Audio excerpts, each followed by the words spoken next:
Well, good afternoon, ladies and gentlemen. We welcome here today to Cushman Field in Grand Forks, where we're set to begin the final stretch of the regular season Eastern Conference soccer today on the Brevard's Tournament Grand Trailer Sales Sports Network, KNOX Live Sports. It's Ryan Cunningham with you here today. We get ready for a first of two matchups. We'll have a doubleheader for you today, featuring Grand Forks Red River and West Fargo Cheyenne to get started, and then Grand Forks Central taking on Fargo North to finish. Both matchups are going to be very important for both teams as we're getting down to the final opportunities to put some points on a team's resume for the opportunity to qualify the state tournament. And remember, it's one of those sports, once again, where you have to qualify into the regular season. And the only way that you qualify to get into the regular season is to be there at the end in the top four. You don't get the opportunity to go into tournament soccer. You have to go ahead and get this done in the regular season, and that means that it's very important to get something done in the last couple of games. And these will be at home today, and they're both going to be winnable matchups for both teams. Grand Forks Red River taking that loss earlier this week to Grand Forks Central, and that gave Grand Forks Central an opportunity to start trying to put cement on, if you will, their position in the top four. So that's a really, really important thing for Grand Forks Central to get that upset win and retain the Cushman Cup. Now Red River wants to bounce back against the West Fargo Cheyenne team that they should have some opportunity to beat here today at Cushman Field. And then Central and North, that's number 4 and number 5 in the Eastern Dakota Conference right now. It doesn't get a whole lot closer than that when it comes down to trying to clinch your ticket to get into the state tournament. That's going to be a big, big deal coming up later on today. We're looking forward to really seeing that one in action because that could be more of an opportunity for the state today. And that's a big, big thing when you have a chance to culminate your season. We bring you our coverage today courtesy of our premier sports partners. They include Brevard's Tournament Forage, a premium seed dealer in Grand Forks. You find them online at Brevard.com. We're getting closer and closer to Memorial Day all the time. You like to have those projects taken care of if you can, and that's where Brevard's Tournament Forage comes into play. Check and see what they can do for you online with cover crops if you're looking to draw in that big year coming up this coming season. That's definitely something to really be forward to at that point if you got a deer hunting license and they're scarce. Or the opportunity just to beautify your home or your business space. Revards.com has science on their side. They do all the mixing at their plant in Grand Forks. Check them out at Revards.com. Grand Trailer Sales, your home for all things trailer in East Grand Forks. You'll find them in East Grand Forks on Highway 2 East. They've got every make-up trailer that you're looking for, every model of trailer that you're looking for to get your business done right. So when it's time to get that done with Grand Trailer Sales, you'll know you'll have what you need on their lot when you head over. And it's time to get a trailer rehab. They're the perfect place to get it done. When it comes down to the parts and service that you need to get a trailer moving, they are exactly what you need to get that done. So stay with us today. We're going to bring it to you with Grand Forks Central and Fargo North to wrap it up. Red River and Cheyenne to get it started today. This is our coverage of high school soccer on the Brevard's Turf and Forage, Grand Trailer Sales Sports Network, and KNOX Live Sports.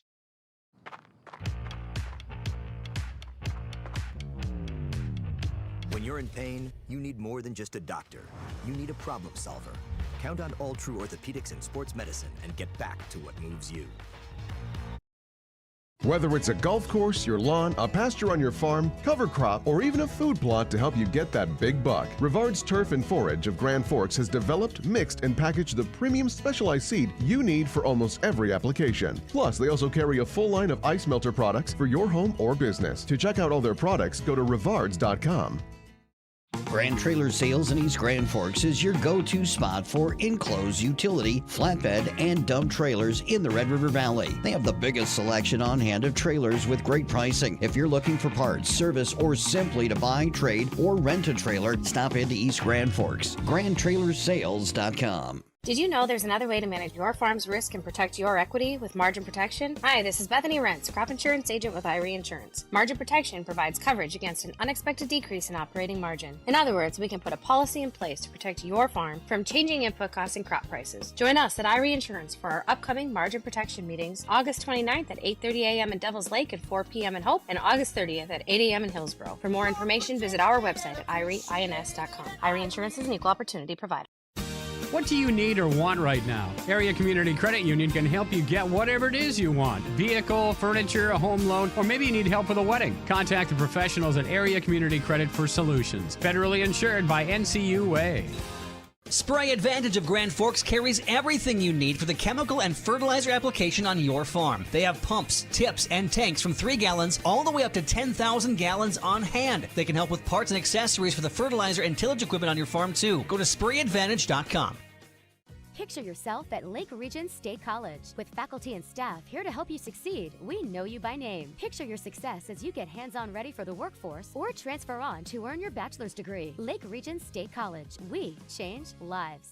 Apex Apparel is your quick turnaround apparel and promotional item shop in Grand Forks. If you're looking for direct-to-garment printing, embroidery work, or a huge selection of promotional items, come to Apex Apparel, your locally owned, family-run, quick turnaround apparel shop in Grand Forks. S&T Quick Stop in Thompson is the stop you need at the end of your day. From the groceries you may have left behind to the products you need to keep running, S&T Quick Stop is your best stop. Find us on the west edge of Thompson. Your family deserves clean, filtered water. High Plains Water offers Millennium Drink Water System, which delivers great tasting water and also eliminates harmful impurities. Professionally installed and maintained by High Plains Water of Grand Forks. See them at highplainswater.com. Rust, salt, and time are the biggest enemies for a fuel tank. Never fear, because Grand Forks Welding is here to take care of your enemies for you. We not only fix or patch your tanks, but we can custom fabricate any kind of replacement fuel tanks or service unit. Go to grandforkswelding.com. Welcome back to our coverage of high school soccer on the Rougheriders Turf and Forage Grand Trailer Sales Sports Network, KNOX Live Sports. Today we're at Cushman Field. Glad to have you along for a doubleheader of high school soccer today. This one's going to feature the Grand Forks Red River Roughriders and the West Fargo Sheyenne Mustangs. And then Fargo North, the Spartans, will take on Grand Forks Central and the Knights coming up later on today. And we bring it to you courtesy of our premier sports partners. Again, Grand Trailer Sales, your home for all things trailer in East Grand Forks, and Rougheriders Turf and Forage, a premium seed dealer in Grand Forks. You can check them out online at rougheriders.com. We're glad to have you along with us here today as we get ready for what should be a fun doubleheader of soccer. Our pregame report today brought to you by Area Community Credit Union, where your memberships matter. You can find them on South Washington, 2800 South Washington in Grand Forks. And it's brought to you today by Irie Insurance. You're protected and appreciated with Irie. Irie Insurance, you can find them online. Find an agent at IHRY. That's IRIEINS.com. It appears they're going to pause for our national anthem, so we're going to come back and take a look at our starting lineups here in a couple of moments, and then also we will also give you Drive for the Title and a look at why these are so very important today. But a little bit earlier on the national anthem that we have for you today, so let's take a pause, and we'll come back at our pregame report with more in a moment. This is our coverage of high school soccer on KNOX Live Sports. The Kubota BX Series, rated #1 in durability and owner experience. Talk to your Kubota dealer to schedule a demo. See the full line of Kubota at Acme Equipment Grand Forks. From tears in your car, truck, boat, or farm equipment seats to making boat covers or complete restorations of the interior of your hot rod, Finest Auto Trim in Grand Forks can make the inside of your rides look brand new again. Big or small, at Finest Auto Trim, we can cover it all. To check out our services, go to finestautotrim.com or stop out on Demers Avenue in Grand Forks to get your quote today. When you think breakfast, you think Perkins Restaurant. Whether you keep it simple with a fresh-baked mammoth muffin and coffee or go all out and try the tremendous 12 breakfast, Perkins Restaurant is your breakfast place. Perkins Restaurant and a great breakfast make the perfect team. Since 1972, Jarrell's Sports Center and Hockey World has provided year-round sporting goods, apparel, and of course, hockey equipment and training tools. You'll also find they have a state-of-the-art skate sharpening machine to give you the edge you need. For anything sports, stop into Jarrell's and Hockey World. Residents of the Midwest are known for being self-starters and getting the job done. But when it comes to electrical work, it's best to call a professional.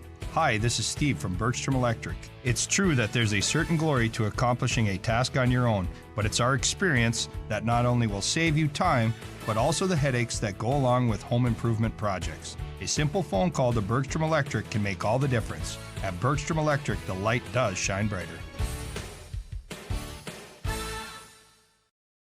As guys, we all love our trucks. That's why Toys for Trucks is your headquarters for all things truck. They carry an amazing selection of rims and tires, plus floor mats, tonneau covers, hitches, plows, and even Excalibur remote car starters for any car, truck, or SUV. And the best part? They can install everything for your truck right at their location. Stop out at Toys for Trucks in Grand Forks to customize your ride, or check them out at toysfortrucks.com.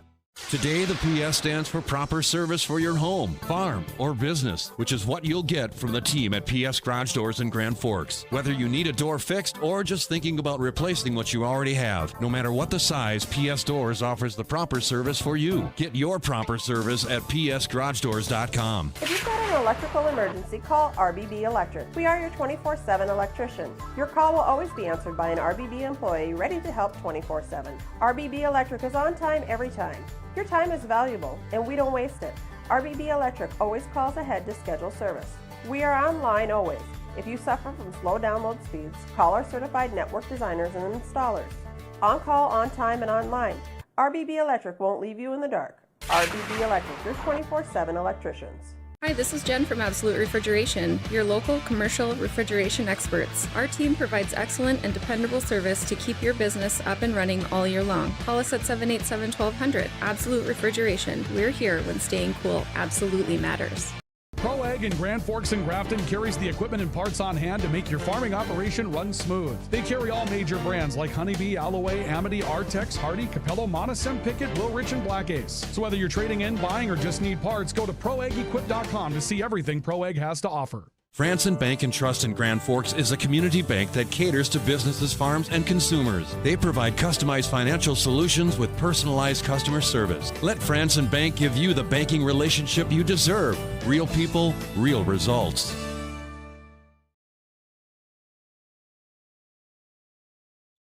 Welcome back. Welcome back to our coverage of high school soccer today on the Rougheriders Turf and Forage Grand Trailer Sales Sports Network at KNOX Live Sports. As we get ready for the start of what should be a fun matchup today between the Grand Forks the Grand Forks Red River Rougheriders and the West Fargo Sheyenne Mustangs. And that'll be game number 1. Game number 2 will be Grand Forks Central and Fargo North here today. Had to wait for our starting lineup, so we've had to kind of scramble here a little bit. We know that I need to start getting those a little bit ahead of time. And obviously we worked through a couple of technical issues here to get things started today with the rain being a threat. It was raining when we got here today, and then we didn't know what it was going to be like, and all of a sudden it turned into a nice, bright, sunshiny day today, and so that's where we've turned out to be. We thank you for joining us for our pregame report today, brought to you by Area Community Credit Union and Irie Insurance, and we're going to take a look at those starting lineups that we have for you here in just a couple of moments. Starting lineups today are brought to you by Franson Bank and Trust, real people, real results, fransonbank.com. For the Grand Forks Red River Rougheriders, the starting goalkeeper today is Eden Parkinson. The two defensive players will be Addison Fargo and Reagan Hodney. Midfielders will include Madeline DeLong, Alexis Geffrey, Morgan Hartsey, and Addison Fargo. And the forwards today will be Reese Rems, Maggie Barker, Taylor Hodney, and Peyton Bergeron. For the West Fargo Sheyenne Mustangs today, a couple of forwards, Kaylee Gaffney and Tessa Breidenbach. The midfielders will be Tenley McMenemy, Elise Fell, Olivia Anderson, and Paige Height. The defensive players will be Emma Jazz Kowiak, Lennon Lindbach, Lindsay Birch, and Della Cassis, and Reese Shotley will be the starting goalkeeper today. And those are your starting lineups today, brought to you by Franson Bank and Trust. Real people, real results. fransonbank.com. We're getting set for the start of this one here today, and the kickoff is away. And we are underway here today with our coverage of high school soccer, and I'm hopeful that at some point, I know that we had a bit of an issue getting Joey Springer here today. He's supposed to be our cameraman. He ended up with some sort of dilemma involving a train on his way here today, and he said he was going to be here on time, but I don't believe that's the case. I don't think Joey is down there at this point, and so we'll have to wait and catch up with Joey coming up later. But for those of you that are with us on the stream, we're going to go ahead and at least try to give you the best play-by-play that we can here when it's, there's Joey. He got here just in time. He picked up the camera right as this matchup got started today. All right, Joey's here. We didn't miss a thing. It's amazing. We've had a few different difficulties that have come together today, but at some point it all seems to work itself out, and we seem to find a way to get this done. It's amazing how sometimes those things will just come together for us. But thank you for joining us here for this one today. It's a ball that's played out to center field, and we'll see one going out of play over on the far side, and we'll try to pick things up as we go along for you here. West Fargo Sheyenne will have a throw-in on the far side of the field. We'll take a look at Drive for the Title when we have an opportunity here in just a couple of moments, so stay with us for that, and we'll kind of explain why these games are really big ones that we have for you today. Shot coming in on Eden Parkinson, and she'll cover that up for Grand Forks Red River. And look to free kick one out into the middle. Let's take a look at that drive for the title, and you'll be able to see why this is so big today. Drive for the title brought to you by Toys for Trucks. And you can see, first of all, Red River with 21 points, Sheyenne with 13. If Sheyenne were to win this one, Sheyenne has a couple of additional chances to score coming up next week and a favorable schedule. And so this is one that if you're Red River and you lose it, you're in danger of dropping out of the top 4 and dropping out of your spot in the state tournament in Minot, whereas if you're Sheyenne, you probably look at this as must win. If the Riders win this one, it very likely cements them into a spot, but you just never know.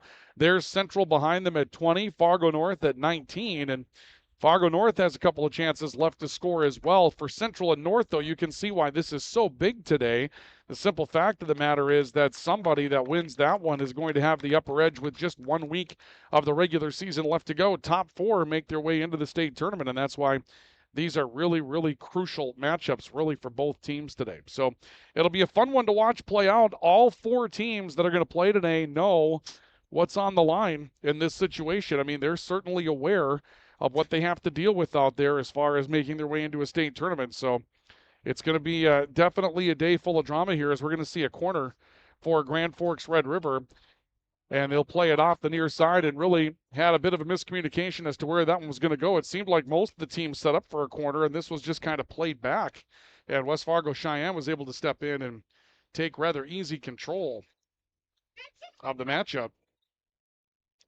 Sheyenne with the ball out in the middle of the field. And this will be picked up for Grand Forks Red River by Morgan Hartsey, who had a great game for Grand Forks Red River the last time that we saw this Red River team when they were up against Grand Forks Central the last time that they were involved in some action that we saw.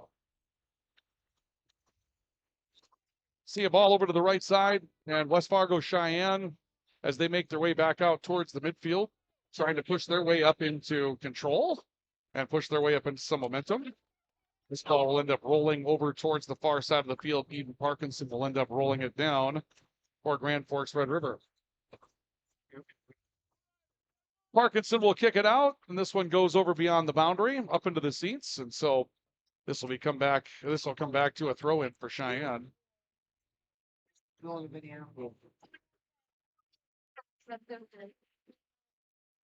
And a throw-in over on the far side for West Fargo Sheyenne. Little battle for control there. Taken up by the Mustangs. Little ball handling going on over the far side for the Mustangs. They're in white today for those of you that are watching this one with us on KNOX Live Sports. Ball ends up on the run here for Grand Forks Central. This is a good run for Taylor Hodney coming in. Hodney with the stop. Tries to pivot and move back. Attacks the goal pretty well. Got knocked down on this giant crowd looking for the ball. And I think that the Red River crowd looking for a call. There's another shot that comes in, and Reed Shotley was on top of that. So Shotley will take care of it and send it back out. Comes back towards center, and this will be taken down by Madeline DeLong. DeLong will put it back to one of her teammates. This will be sent right back up the field. We'll see another ball picked up by Reese Shotley for West Fargo Sheyenne. Shotley will send it out, and this will be sent towards the far sideline where there's a battle for some control over on the far edge. And the Mustangs seem to be coming away with it. A long pass up the field. They were trying to make a good run to Tessa Breitenbach, one of their 2 forwards. Breitenbach was on the run. She was cut off. Getting back on that play and getting back well for Red River was Morgan Hartsey. And it'll be sent back out towards the middle of the field. Madeline DeLong, and here's a long pass. Taylor Hodney coming up. She's got an opportunity to attack. Hodney makes the shot, and what a big stop that was made. That time by the goalkeeper for West Fargo Sheyenne, Reed Shotley. Boy, oh boy, was that a big save early with Taylor Hodney getting going. Let's take a look at it on the Tyler Nagel Agency American Family Insurance replay. You'll see the pass to Hodney. She came open, and Hodney had an opportunity to come in and attack and sort of pick her spot. And look at this reaction with the hands that time by the goalkeeper, Reese Shotley, and she was able to run it down and stop that play before, and a chance for Taylor Hodney coming up the field turns into a goal for Central. That was a big, big play in the early going to see happen there, and a big stop for Reese Shotley on an open attack for Grand Forks Red River. Rougheriders scoreless on our all-true scoreboard with West Fargo Sheyenne. And the Mustangs, Reese Shotley, the goalkeeper, comes up towards the top of the goaltender box and will kick this one out. Sends it back out to center. Riders will play it down. It's Addison Cutterba that made the first contact with it, but ripped away by Olivia Anderson for Sheyenne. Anderson goes looking up the field, found Kaylee Gaffney. Kaylee Gaffney a stop. Moves it back towards the middle, trying to play it back to the midfielders. Elise Fell with a quick turn, and Parkinson's there to take that one on a hop. And still no score in the matchup. Scoreboard updates brought to you by Ultra. Regular screenings with Ultra's care team can detect illness before symptoms begin. Stay in the game of wellness. Schedule an appointment. Visit ultra.org or call 780-5000. Ball over on the far side of the field. And a stop on that right side for Lindback, and a long shot that goes just wide. That was a tight play. Lennon Lindback for West Fargo Sheyenne had an opportunity to fire from distance and ends up coming up just a little bit short. We've worked out apparently all the technical bugs that we've had for you today, so hopefully we won't have any more details of that. We can actually get to the business of calling the game here, and our cameraman was able to get here. I'm going to have to ask him which part of town he got stuck behind the train on, but it seems like we need a lot of overpasses out there in order to get people where they need to go on time. He was panicked. He sent me a text message about that, and he was in some trouble. He was hoping to make it right at noon, and he made it right at noon for the start today. Hodney, who had a good run earlier, tries to come up with some control. She'll send one back to Barker, and a long pass down the far sideline, going to escape the boundary before Reese Rems can run it down. She'll surrender on it, and the Mustangs will have a throw-in on the far side of the field. No score in the matchup. Our timeouts are brought to you by S&T Quick Stop, your quick stop in Thompson on the way back to Grand Forks on Highway 15. When it's time to take control of your night again, take control of it with S&T Quick Stop. Get those meal options that they have, great meals that they have put together, family dinners, wingman pizzas, and a lot more at S&T Quick Stop. And our timeouts brought to you by Apex Apparel, your hometown quick turnaround promotional goods store. Here's a pass across the formation coming from Rems, and a good pass. She had Peyton Bergeron attacking the goal, but stepping out in front, Reese Shotley, who's had a busy day today for Sheyenne, will cut that play away and send one back up towards the middle of the field. Mustangs run it down with Elise Fell out in the middle of the field. Fell goes down, no whistle on it. The Riders come away with control. They went looking for Hodney, who had that one taken away. And now the Mustangs try to play it through the middle of the field with Olivia Anderson making a pass to the far boundary. It's run down on the far edge, but eventually lost beyond that boundary by Tenley McMenemy. And the Riders will have a throw in this time. And we're going to see some changes here as well. And for the Mustangs, for 12, Della Vogel. Della Vogel will come in for the Mustangs. And we'll see another change for Cheyenne as well. Haley Hoff is going to check in as well. And for the Roughriders, I believe it's Taryn Swanson that's going to come into the matchup for Red River on a couple of changes. And the Mustangs will throw in on the far side of the field. Bergeron on the right. Comes back to the middle looking for Hodney. That got broken up in the middle of the field as well. Mustangs coming away with it. Pass to the near side for Elise Fell. And Fell got turned around trying to run down control of that one. Swanson steps in to get a touch on it for the Riders. And then it's back again to Elise Fell, who's done a nice job of controlling the midfield today for Sheyenne. Pass across the formation. There's Fell coming in. There was a chance, and that ball just scoots before the run could catch up to it for West Fargo Cheyenne's Haley Hoff, who just checked in.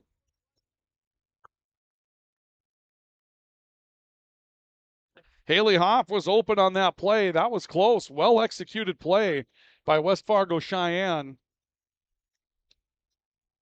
Ball comes back towards the near side. A long pass up the field, and there's Hodney trying to split defenders again, and she was able to do so and got tripped up from behind. We're going to see a call here.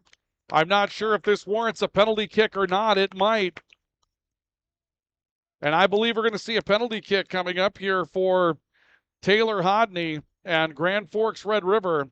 Hodney was tripped up getting behind the defense, and the call was made immediately.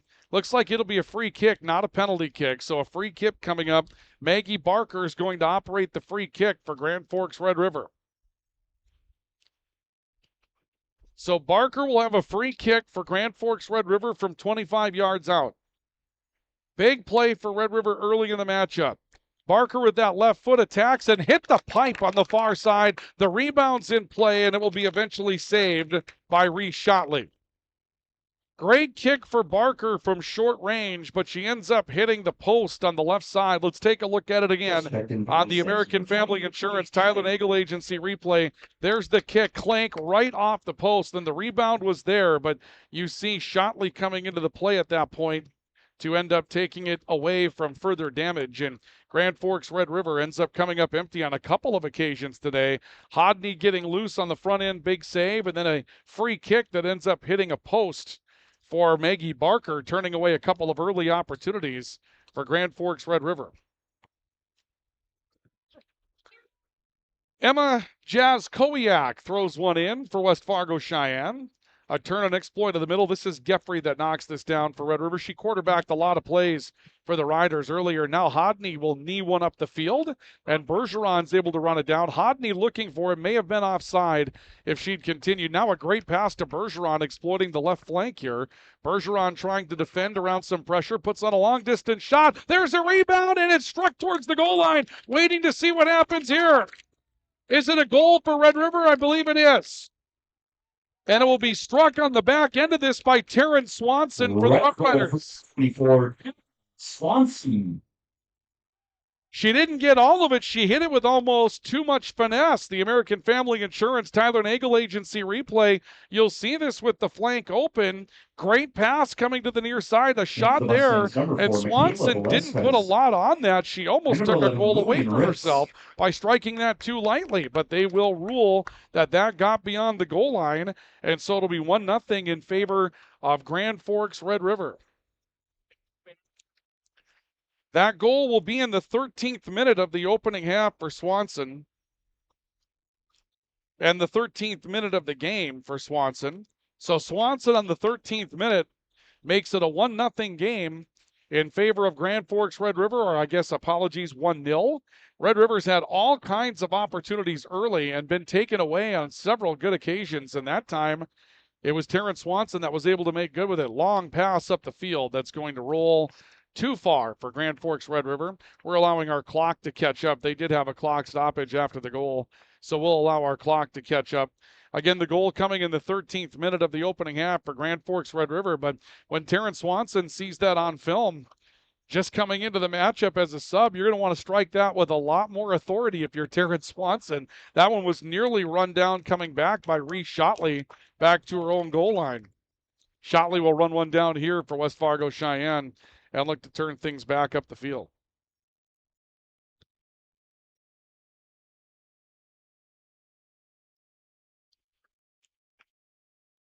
Ball on the right side for West Fargo Sheyenne. Ends up on the right, and it's picked up on the right by Kaylee Gaffney, and Gaffney will fire and score for the Mustangs to tie it up. Number 8, Amy Gaffney. That will come in the 15th minute today, and Kaylee Gaffney will make it a 1-1 matchup. We'll take a look at it again in the American Family Insurance Tyler Nagel Agency replay. A lot going on here in this opening half.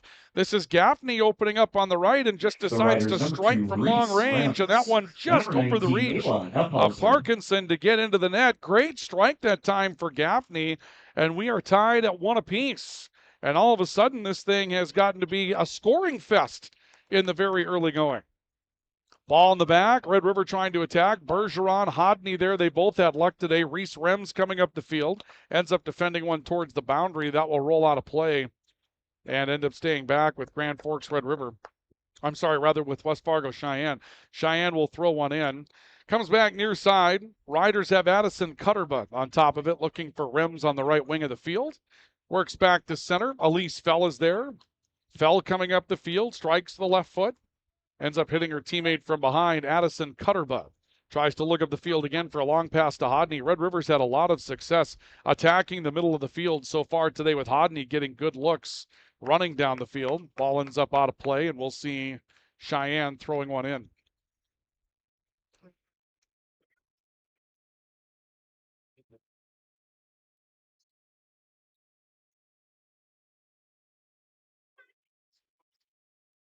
Battle for control over on the far side of the field.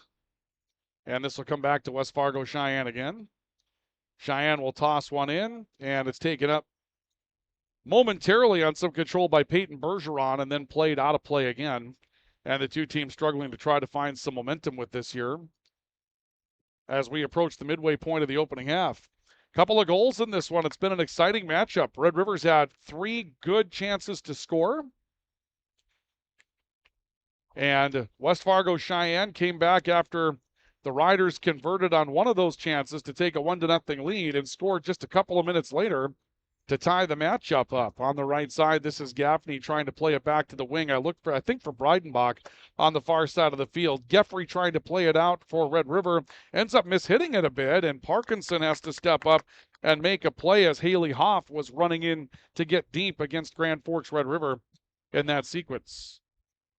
But the strike for West Fargo Cheyenne, I'll tell you what, that strike was a true one. Red River kind of snuck a goal in, but Cheyenne scoring from distance put a good foot onto a ball and was able to do a lot with it.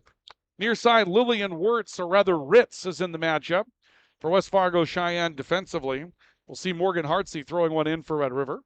Hartsey takes a look trying to find Hodney, who takes a lot of physicality here, and we're going to see a whistle on that. A lot of bumping and grinding going on as Hodney was trying to take that ball down, and the official's going to make a call on it. And Maggie Barker is going to step over. Another free kick here for Grand Forks Red River. Riders had one that hit a post earlier in the matchup. Now trying to find their way towards another here. So Barker stands ready. Barker sends one towards the goal, and it's in for a score. Maggie Barker will score on the free kick. Number 3, Maggie. And it's 2-1. Barker will score on a free kick, and it will come in the 17th minutes of the matchup.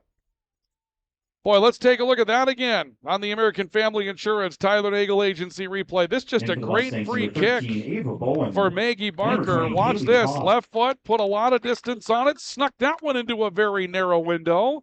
And Maggie Barker has a goal for Grand Forks Red River to make it 2-1 in favor of the Roughriders.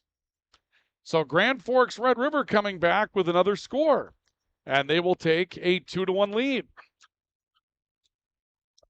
23:47 left here in the opening half, and we'll kick off with the Mustang. Sending one up the field. Delicasis, as you can hear, actually Delicasis returning to the matchup for Cheyenne. Bergeron pressuring a ball on the far side of the field against Mustang Michaela Velazquez. And Velazquez will throw one in for the Mustangs. Riders trying to come back with control. Another long pass to Hodney. It's been a good play so far today. Barker looking good to control. Ends up having a deflection off the far edge, and Reagan Hodney will step across and throw one in for the Roughriders. EDC track was yesterday, and teams get ready to go to Bismarck now for the state track and field championships. Riders trying to pressure a ball. I believe Ayla Elfhauser has stepped into the matchup for Red River and has had a couple of pieces of control over on the far side. Reagan Hodney to throw one in. Look down the sideline, and that's knocked out by Velazquez of Cheyenne. And we'll see another throw-in coming up. Hodney taking a look. Ball gets deflected. Loose on the far side. Bergeron trying to run it down, and another whistle, and I'm not sure what we'll see here. Ball played with a hand here, perhaps, against Red River. So the Mustangs look to have control of this one coming away. 2-1 Red River. A goal by Taryn Swanson, the 13th minute. A goal by Kaylee Gaffney for Cheyenne in the 15th minute. And a goal by Maggie Barker on the free kick in the 17th minute. Been a heck of a run of scoring here in the very early going. Barker coming back to the midfield for Hodney. Ball loose at midfield again. Turn. And looking to control is Elise Fell for West Fargo Cheyenne. Looks it back towards the right side. Another new player for the Mustangs in the matchup. That's Kira Reinertz. That's checked in. Ball gets turned back to center. Hodney doing more work for Red River, trying to open up an opportunity, and now Cutterbutt stepping in as well. Next play for West Fargo Cheyenne made by Ava Bowen. Lots of faces on this Cheyenne field. They've made a lot of substitutions here in the opening half. Ball towards Bergeron is too strong for her, and the Mustangs will have a throw-in. They go looking out towards their midfield. Haley Hoff, who checked in early, trying to take control of that. is played back towards the midfield. Cheyenne's Delacasis will send this up the field, trying to run down Kaylee Gaffney in a long pass. Gaffney got turned around as the Rider defense got back to confront her and got back rather well. Ball played towards the far side, comes back to the midfield. Olivia Anderson is there. Off towards the right, ball trickles down the sideline. This is going to roll into the box, and we'll see Red River goalkeeper Eden Parkinson coming over. Parkinson will put one in the air. This will bound back towards the right. Elise Fell is there for the Mustangs to get a piece of it. Loose at center. Maggie Barker trying to make a play towards the midfield. Putterbug got confronted, but Barker was able to play it back up. And again, looking for Hodney, who's drawing plenty of defense now from the Mustangs. Della Vogley was back to try to make sure she didn't get loose. Back to the midfield for Haley Hoff. And now knocked loose again. Here's another pass to Hodney, and now Hodney on the run. And Hodney got an angle. Hodney drives in. She'll kick, and it will roll, hit the pipe, and I believe score. And that'll make it 3-1 in favor of Grand Forks Red River, with the goal coming in the 6th minute. 6 for Hockney. We'll look at it again in the American Family Insurance Tyler Nagel Agency replay. This is Hodney catching up to the ball. Had an opportunity to attack. Again, snuck one, a little finesse, and hit that far pipe. And Red River playing with maybe too much finesse today. A couple of opportunities to strike and score. And instead, they've kind of left them to trickle around a little bit around the goal line, but they've gone in on a couple of occasions. And the Riders lead 3-1. So Red River has the lead now by 2, and they've had all kinds of opportunities throughout the course of the day to get things moving in the right direction. They've had a couple that have been taken off the board in the early going, just to some bad luck, if nothing else. A pipe that was hit on a free kick, or a post, I should say, and a couple of big saves. Here's a play on the right for Morgan Hartsey getting free now for Red River. Hartsey taking a look, attacks, and that's right at Reese Shotley, who read that well and is able to make the stop. So Reese Shotley making the stop on that effort from Red River. And we'll send it out. Once again, though, the Riders getting an opportunity to come in and attack. And West Fargo Sheyenne really hasn't had the answer to stopping that game from Red River so far today. They've been on their heels a little bit as the Riders have been able to get up and really control the action up in their own offensive end. Info Riders for 54. Terrence Swanson. Terrence Swanson, with a goal earlier, is going to step in here for Red River. And we'll see a throw-in for the Riders, with the Riders leading by a score of 3-1 over West Fargo Cheyenne. Ball played back to the midfield for the Mustangs. And a run gets started for Tegan McMenemy. She comes looking towards the right side of the field as they're trying to find Ava Bowen on a streak coming down the left side, but that'll be stopped up by the Rider defense.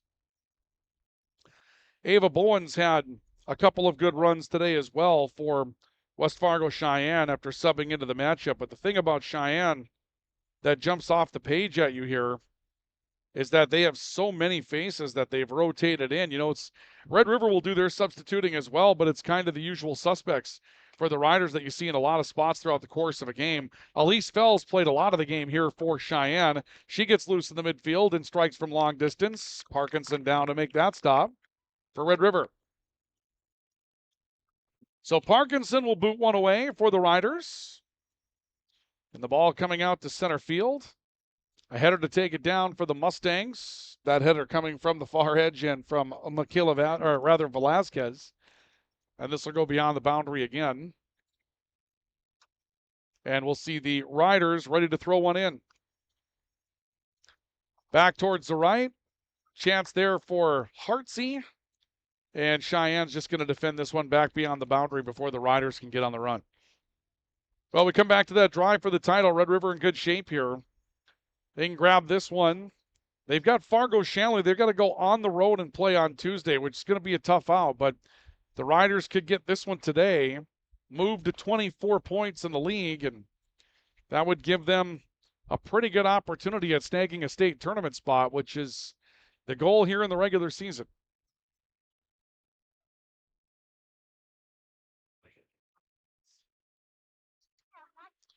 Ball thrown in on the right. Madeline DeLong trying to play it up the field. Ends up being knocked out. Reagan Hodney will step back for another throw in. Hartsey trying to get into the flow. Mustangs back defensively to try to confront here. New defensive players as well. Here's Kira Reinert stepping into that play. And now a pass up the field. They go looking for McMenemy out in the middle. McMenemy trying to get on a run. Lot of Red River bodies around her, but she'll change her direction, come out to the right side, and is able to dribble up the field. Contested long-range shot over Parkinson and just wide of the goal. Another chance for the Mustangs to try to attack from distance. Their lone goal in the matchup was on one of those strikes from distance, and it was a good one. But this time the Riders will watch that one go beyond play. In for the Riders, number 3, Maggie Barker. Maggie Barker will find herself into the matchup for Red River. And we will await a kick coming from Alexis Geffrey for the Riders. Geffrey sends it out to the middle. Barker being confronted. This is picked up by Ava Bowen. Bowen's had a couple of good streaks here. McMenemy, another attack from distance, and that one's up and over the bar. Well, Cheyenne definitely has a mode of attack, if you will, today. They've gone high on Eden Parkinson, trying to sneak one underneath the crossbar over and over again all afternoon. First of 2 today, and this one's a big one, just like the next one will be a big one as well. As we get ready for Central and North coming up next. Central and North going to compete for an opportunity to try to find a state tournament position. Kick by Geffrey. Comes off towards the near side, headed down by Ava Bowen. A turn by Maggie Barker for Red River, trying to exploit the midfield with Swanson. Ball will go loose towards the right. Long run to pick it up over on the edge for Della Cassis for Cheyenne. She can't control it, neither can the Riders. And it looks like a Mustang throw-in. Velazquez looking to step over to throw it in. Or is it going to be a free kick here? Instead, it will be a free kick. Della Cassis is going to free kick one. Cassis sending one out. It's come loose to Barker, who handles the ball back to the middle of the field. Morgan Hartsey getting a look, and she gets confronted on the far side defensively. Ball gets turned back to the side. Swanson trying to run it down. Velazquez has the interior position here, and Velazquez will just turn it and send it beyond the far sideline to defend that out of play. And the Riders are 6, Taylor Hodney.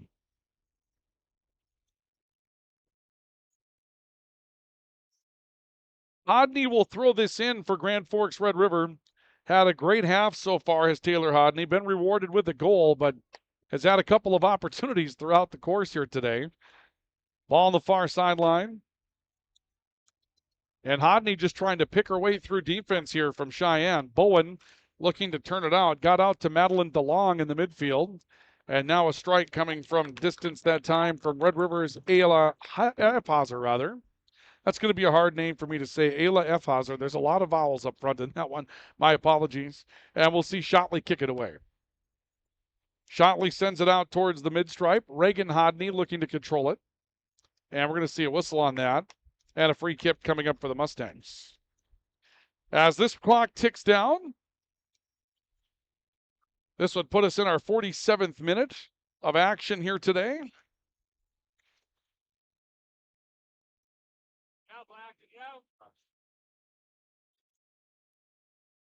Ball goes up in the air, high.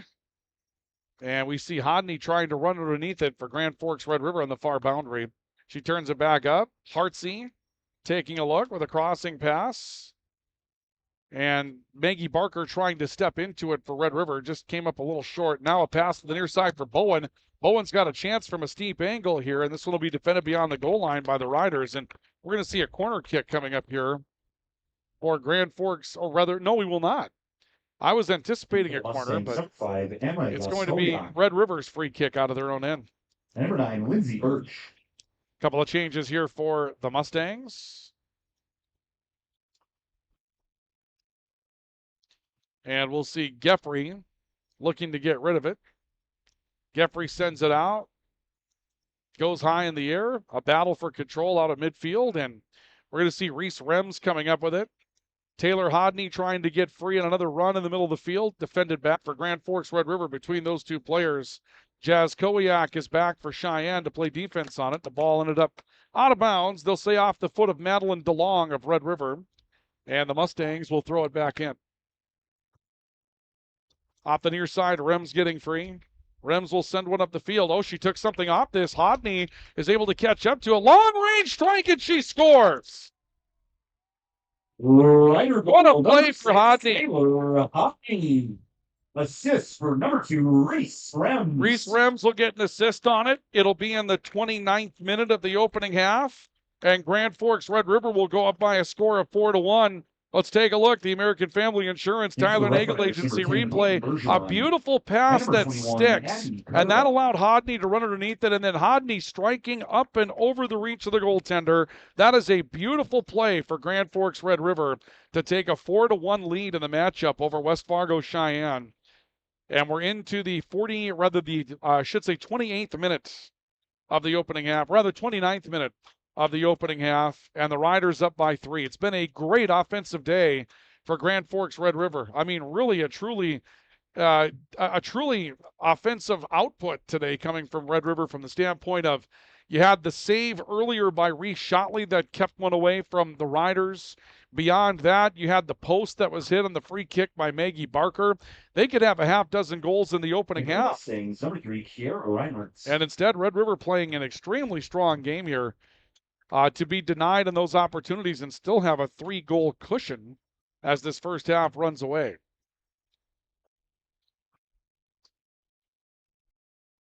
Cheyenne with it. Olivia Anderson trying to bring one back up the midfield. Kaylee Gaffney has control. Gaffney attacking, and Eden Parkinson will step up and make a catch on a play. So Parkinson will send one away. Ball up in the air. Late rally to get to it for Cheyenne coming from Della Vogli. Loose for control in the midfield between Cheyenne and Red River. And Madeline DeLong steps up to make a play. Sends it off towards the right, and we'll see a ball booted out of bounds by Morgan Hartsey for a throw-in coming up for the Mustangs. Coming up at halftime, we'll take a look at the highlights that we have for you in our halftime report, so stay tuned for that.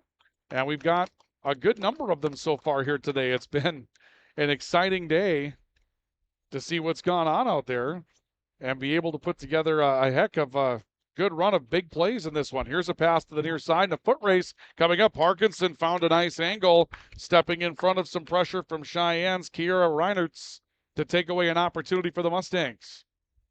Reinhardt was there. Ball was a little bit inside where she wanted it, and Parkinson read that. And rather than stay back, she attacked the ball, came up and took control, and that stopped the play from West Fargo Cheyenne. 4-1 Red River on the All-True scoreboard. Scoreboard updates brought to you by All-True. Regular screenings with All-True's care team can detect illness before symptoms begin.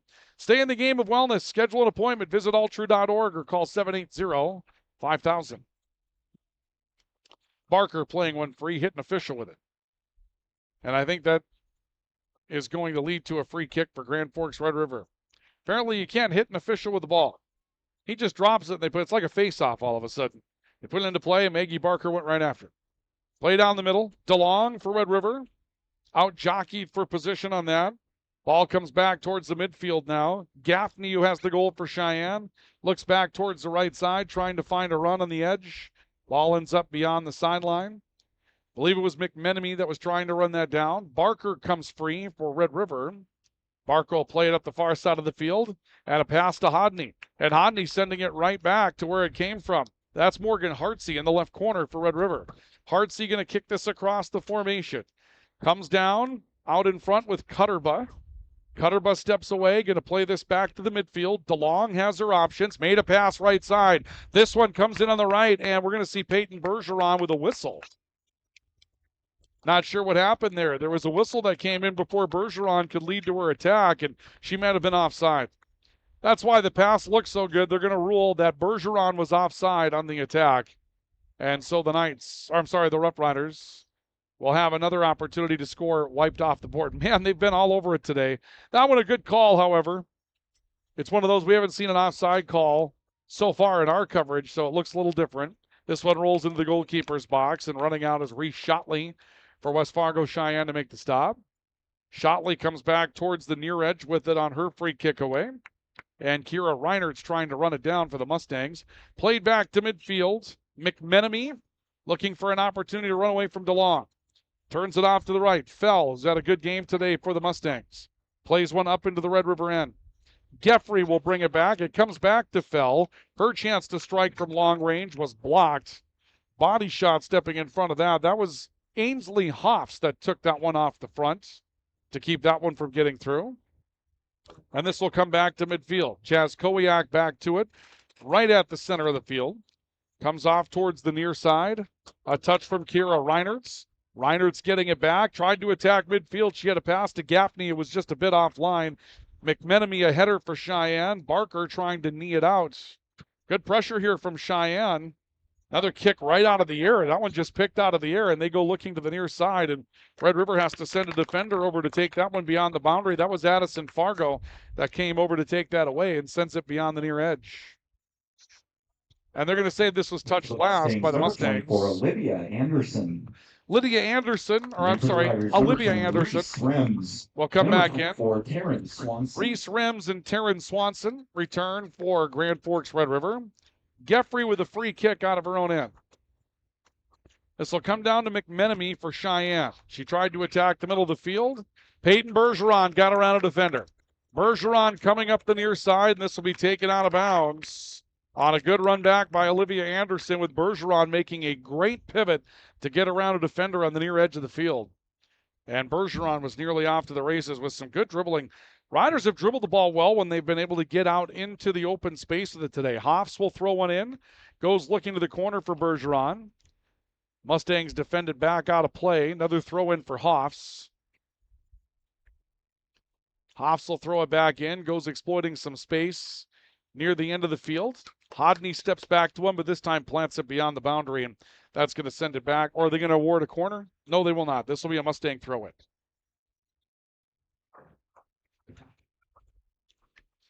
So the Mustangs will throw this one in.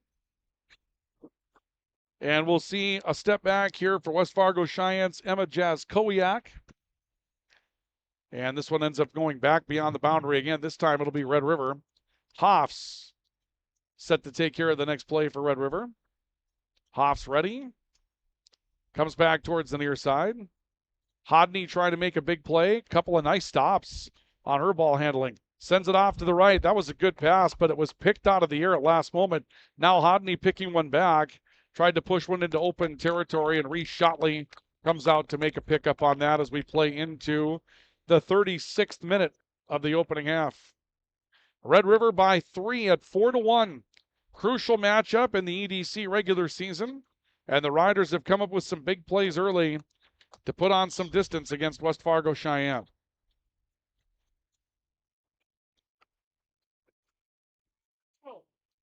Ball on the right for the Mustangs with Emma Jazz Kowiak. Jazz Kowiak fighting off some pressure from Bergeron. Body to body there to take control of it. In the end, this one goes beyond play. Little lobbying effort going on there to the official coming from Kira Reinertz to make sure her team got the throw in. And Jazz Kowiak will throw it in and sends it off towards her right for Olivia Anderson. Long strike up the field by McMenemy, just looking to get Tessa Breidenbach to run into this one. Defensive run coming back for Addison Fargo, and this one will go beyond the end line. And so the Rougheriders will send it out of their own end.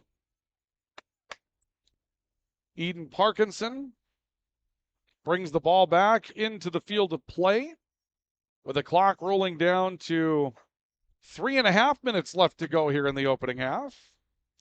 The kick is away and ends up over towards the far side and out of play. And the Mustangs go to their own throw in.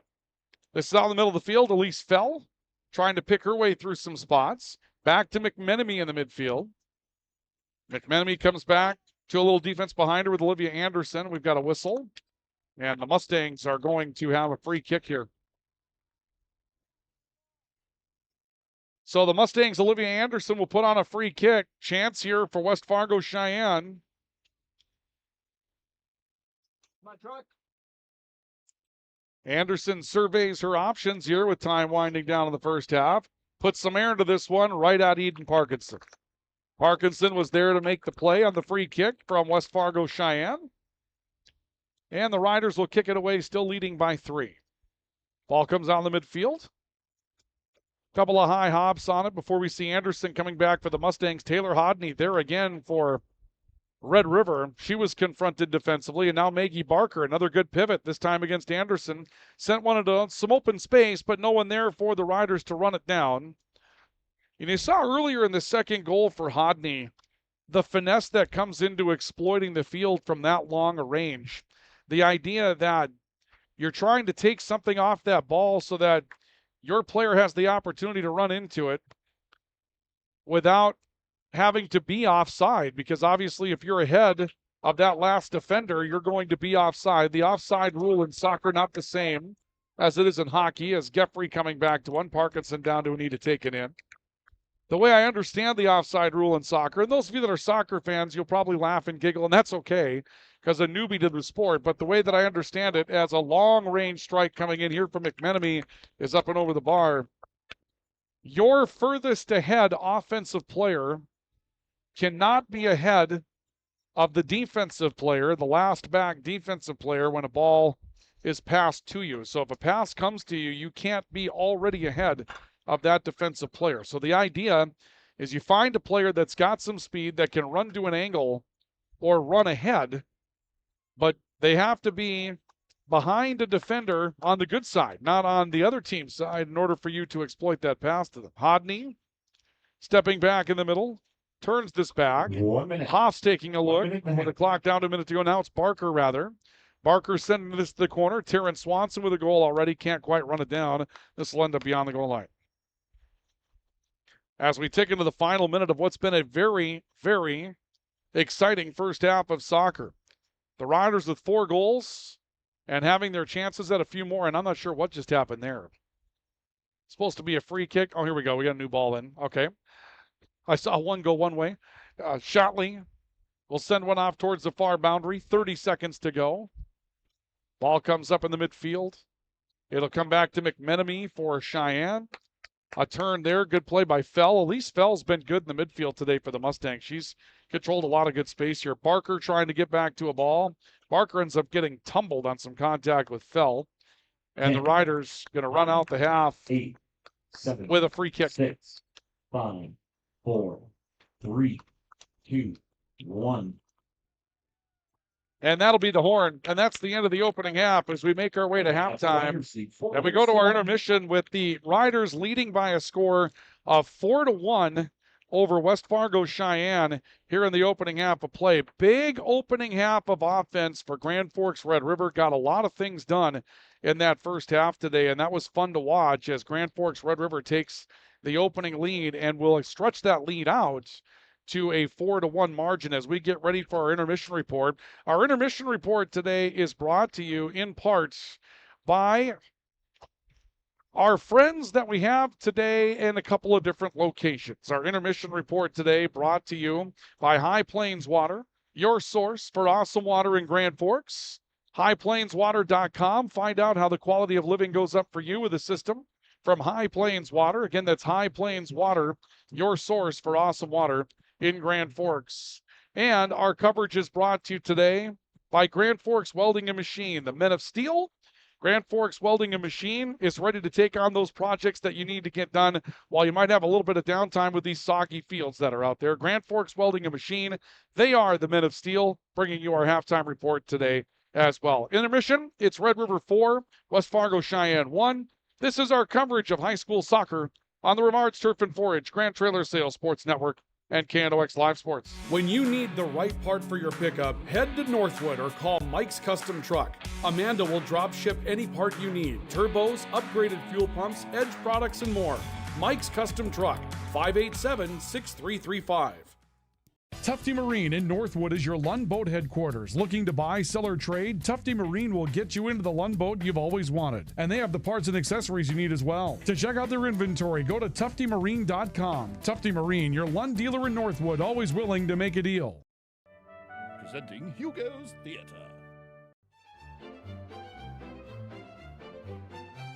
Do you find me appealing? Fresh. Only the freshest produce at Hugo's. When you're looking for a change of pace, a change of routine, or a change of scenery, we'll help you find what's next. Berkshire Hathaway Home Services. For you, for life. Hey, this is Pastor Paul. I'd like to welcome you to Hope Church, especially if you're a person that doesn't have a place where you hang out spiritually. We would love for you to come and experience hope and find God. Hope Church, 9, 10:30, and 6 p.m. on Sundays. For more information, you can check out gfhope.org. If you haven't had good pizza, I mean really good pizza from Pizza, you should. Pete's Menu offers personal, family, or specialty for free delivery or pickup Tuesday through Saturday, along with daily specials, all at delicious prices. If you haven't been to pizzamenu.com, you should. For over 30 years, the Golf Center has been your club fitting leader, helping all golfers play their best. Our experienced club fitters use the latest technology, and we're proud to again be one of Golf Digest's top club fitters in America. Get fit at the Golf Center. Have you done your maintenance? You should. Call Thermal Air and let us check your furnace or your boiler for professional evaluation of your equipment's performance without high-pressure tactics. Call Thermal Air at 701-740-8161. Open all year round to the public, Eagles Crest offers space for holiday parties and family get-togethers. And of course, daily specials, appetizers, and all your favorites, including Sunday brunch buffets. Come in for the view and delicious meals at Eagles Crest Grill. Phil Thompson and Associates are on the job providing crop insurance, tax, and related service for farmers, businesses, individuals, and families since 1989. Phil Thompson and Associates, Warren and East Grand Forks. Whether it's a golf course, your lawn, a pasture on your farm, cover crop, or even a food plot to help you get that big buck, Rivard's Turf and Forage of Grand Forks has developed, mixed, and packaged the premium specialized seed you need for almost every application. Plus, they also carry a full line of ice melter products for your home or business. To check out all their products, go to rivards.com. Grand Trailer Sales in East Grand Forks is your go-to spot for enclosed utility, flatbed, and dump trailers in the Red River Valley. They have the biggest selection on hand of trailers with great pricing. If you're looking for parts, service, or simply to buy, trade, or rent a trailer, stop into East Grand Forks. GrandTrailersSales.com. In a world hungry for growth and possibilities, there is a name that stands above the rest. Proceed, a trusted name in agricultural excellence. For generations, we've been providing farmers with the seeds that ignite their success. From seeds to success stories, Proceed is there every step of the way. Contact your local Proceed rep today. Need seed? Think Proceed. Proceed.net. Welcome back to our coverage of high school soccer on the Rivard's Turf and Forage Grand Trailer Sales Sports Network. KNOX Live Sports today from Cushman Field, where the rain left, the sun came out. It's turned out to be a really, really nice day.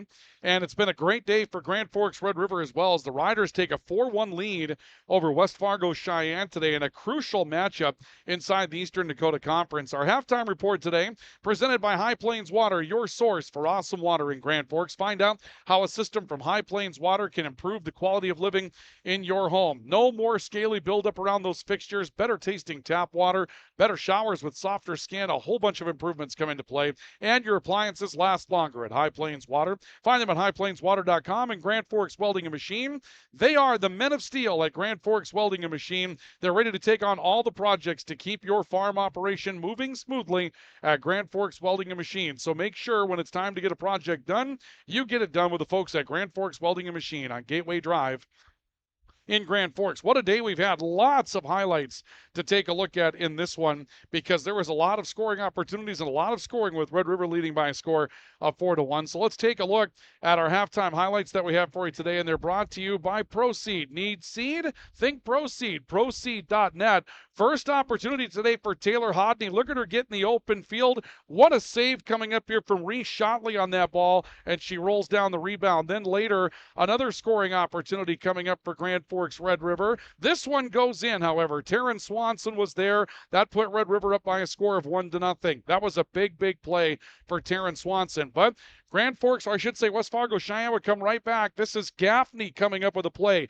Kaylee Gaffney from long range that made it 1-1. But here comes comes a free kick for Maggie Barker, and it's a beautiful one. Up and over the reach of Shotley, just below the bar for the score. 2-1 Red River. And then Taylor Hodney comes back with back-to-back goals for the Riders. There's one that slides in off the far pipe to make it 3-1 Red River. And Hodney would come back with one more. Great pass to her coming from Rems. Hodney up and over the reach of the goaltender. And those are the highlights that we have to make it 4-1 for Grand Forks Red River. You need seed? Think Proceed. Proceed.net with our halftime highlights that we have for you today. It's 4-1 Grand Forks Red River leading West Fargo Cheyenne. And we have second half soccer action coming up next on the Rougheriders Turf and Forage Grand Trailer Sales Sports Network and KNOX Live Sports. If you haven't had good pizza, I mean really good pizza from Pizza, you should. Pete's Menu offers personal, family, or specialty for free delivery or pickup Tuesday through Saturday, along with daily specials, all at delicious prices. If you haven't been to pizzamenu.com, you should.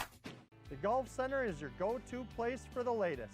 From PXG, Callaway, TaylorMade, Titleist, Ping, Srixon, Mizuno, plus everything else at the Golf Center. Have you done your maintenance? You should. Call Thermal Air and let us check your furnace or your boiler for professional evaluation of your equipment's performance without high-pressure tactics. Call Thermal Air at 701-740-8161. Open all year round to the public, Eagles Crest offers space for holiday parties and family get-togethers. And of course, daily specials, appetizers, and all your favorites, including Sunday brunch buffets. Come in for the view and delicious meals at Eagles Crest Grill. Phil Thompson and Associates are on the job providing crop insurance, tax, and related service for farmers, businesses, individuals, and families since 1989. Phil Thompson and Associates, Warren and East Grand Forks.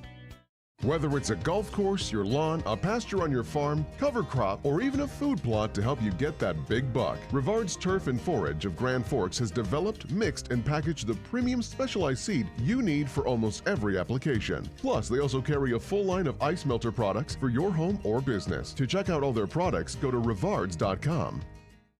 Grand Trailer Sales in East Grand Forks is your go-to spot for enclosed utility, flatbed, and dump trailers in the Red River Valley. They have the biggest selection on hand of trailers with great pricing. If you're looking for parts, service, or simply to buy, trade, or rent a trailer, stop into East Grand Forks. GrandTrailersSales.com.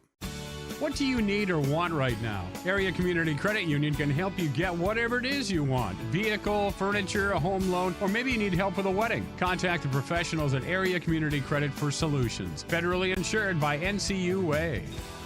Spray Advantage of Grand Forks carries everything you need for the chemical and fertilizer application on your farm. They have pumps, tips, and tanks from 3 gallons all the way up to 10,000 gallons on hand. They can help with parts and accessories for the fertilizer and tillage equipment on your farm too. Go to sprayadvantage.com.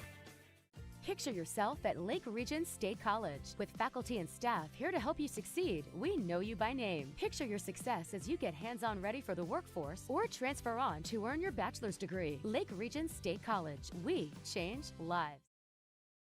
We welcome you back to our coverage as we get the second half underway. Our break just a little bit longer than the end of the opening half, but all those highlights gave us a lot to do in that first half of play. Grand Forks Red River leading by a score of 4-1 over West Fargo Cheyenne in Eastern Dakota Conference soccer action today. Ryan Cunningham with you. Pair of goals today for Taylor Hodney in this one. Hodney in the 20th minute, the 29th minute. Maggie Barker and Taryn Swanson with goals for Grand Forks Red River. And Kaylee Gaffney with a goal today for West Fargo Cheyenne. And that's where our scoring stands, but Red River in control of the matchup today, looking for 3 big points in the Eastern Dakota Conference standings. Again, you take a look at those standings, and you see that with Grand Forks Red River, 21 points, just a point ahead of the 3rd place spot in the EDC and tying the season series with Central. So obviously, tiebreakers could come into play if they end up even. Riders trying to keep Central in the rear view and trying to keep West Fargo Cheyenne and the rest of the teams in the rear view as well for a spot in the state tournament. The top 4 in the Eastern Dakota Conference qualify. You've got to be in the top 4 in order to move on to the state tournament. And so it's a very important day today for the Rougheriders. And the Mustangs probably look at this if they want to continue their season beyond the regular season as a must-win. Ball out of bounds on the far side, and so Red River is going to have an opportunity to throw in. Riders getting some great scoring in the opening half. And now attacking the opposite goal here. And running up to make a stop is Reese Shotley. And Shotley had a very, very big first half. I mean, a huge, huge save on the very first moments in the game. That was such an impressive save that she made that kept a goal off the board as they fight for it in the midfield. We'll take a look at that again. And, you know, you're going to see this here. What a great play coming in from Hodney. She's got a wide open opportunity. And look at this save by Shotley to come up with that and then come away with control of it on the end as well. That was just an amazing play that gave West Fargo Cheyenne some momentum in the early going. But the Riders have definitely taken the momentum since then with a couple of goals from Hodney. That could have given her the hat trick in the opening half today.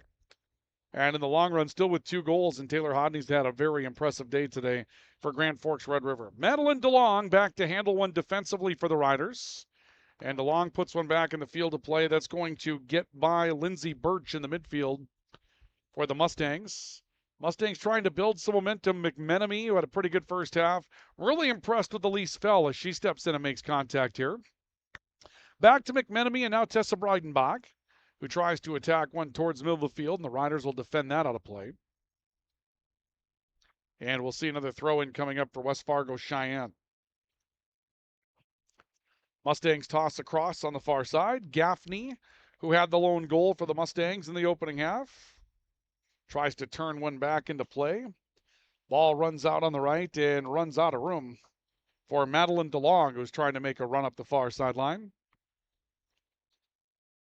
I had an opportunity to pull up the rest of the Eastern Dakota Conference schedule when I was taking a look at what was going on out there earlier today, just to kind of see what things looked like for the remainder of play, as we see a stop made there by Eden Parkinson to turn away some offense from the Mustangs. So if the Riders were to get to 24 points today, the rest of their schedule is just at Fargo Shanley, and Shanley's the number 1 team or number 2 team in the East region. So if the Riders got here today and stayed at 24, then what would it take for them to clinch a spot? Fargo North at 19. If the Riders were to get help from Central today in beating Fargo North, North has one more matchup left with West Fargo, and then they've got another matchup with West Fargo Cheyenne. So even if North were to lose today, Red River would be sitting at 24 points, and they would need a little bit of help with North at 19.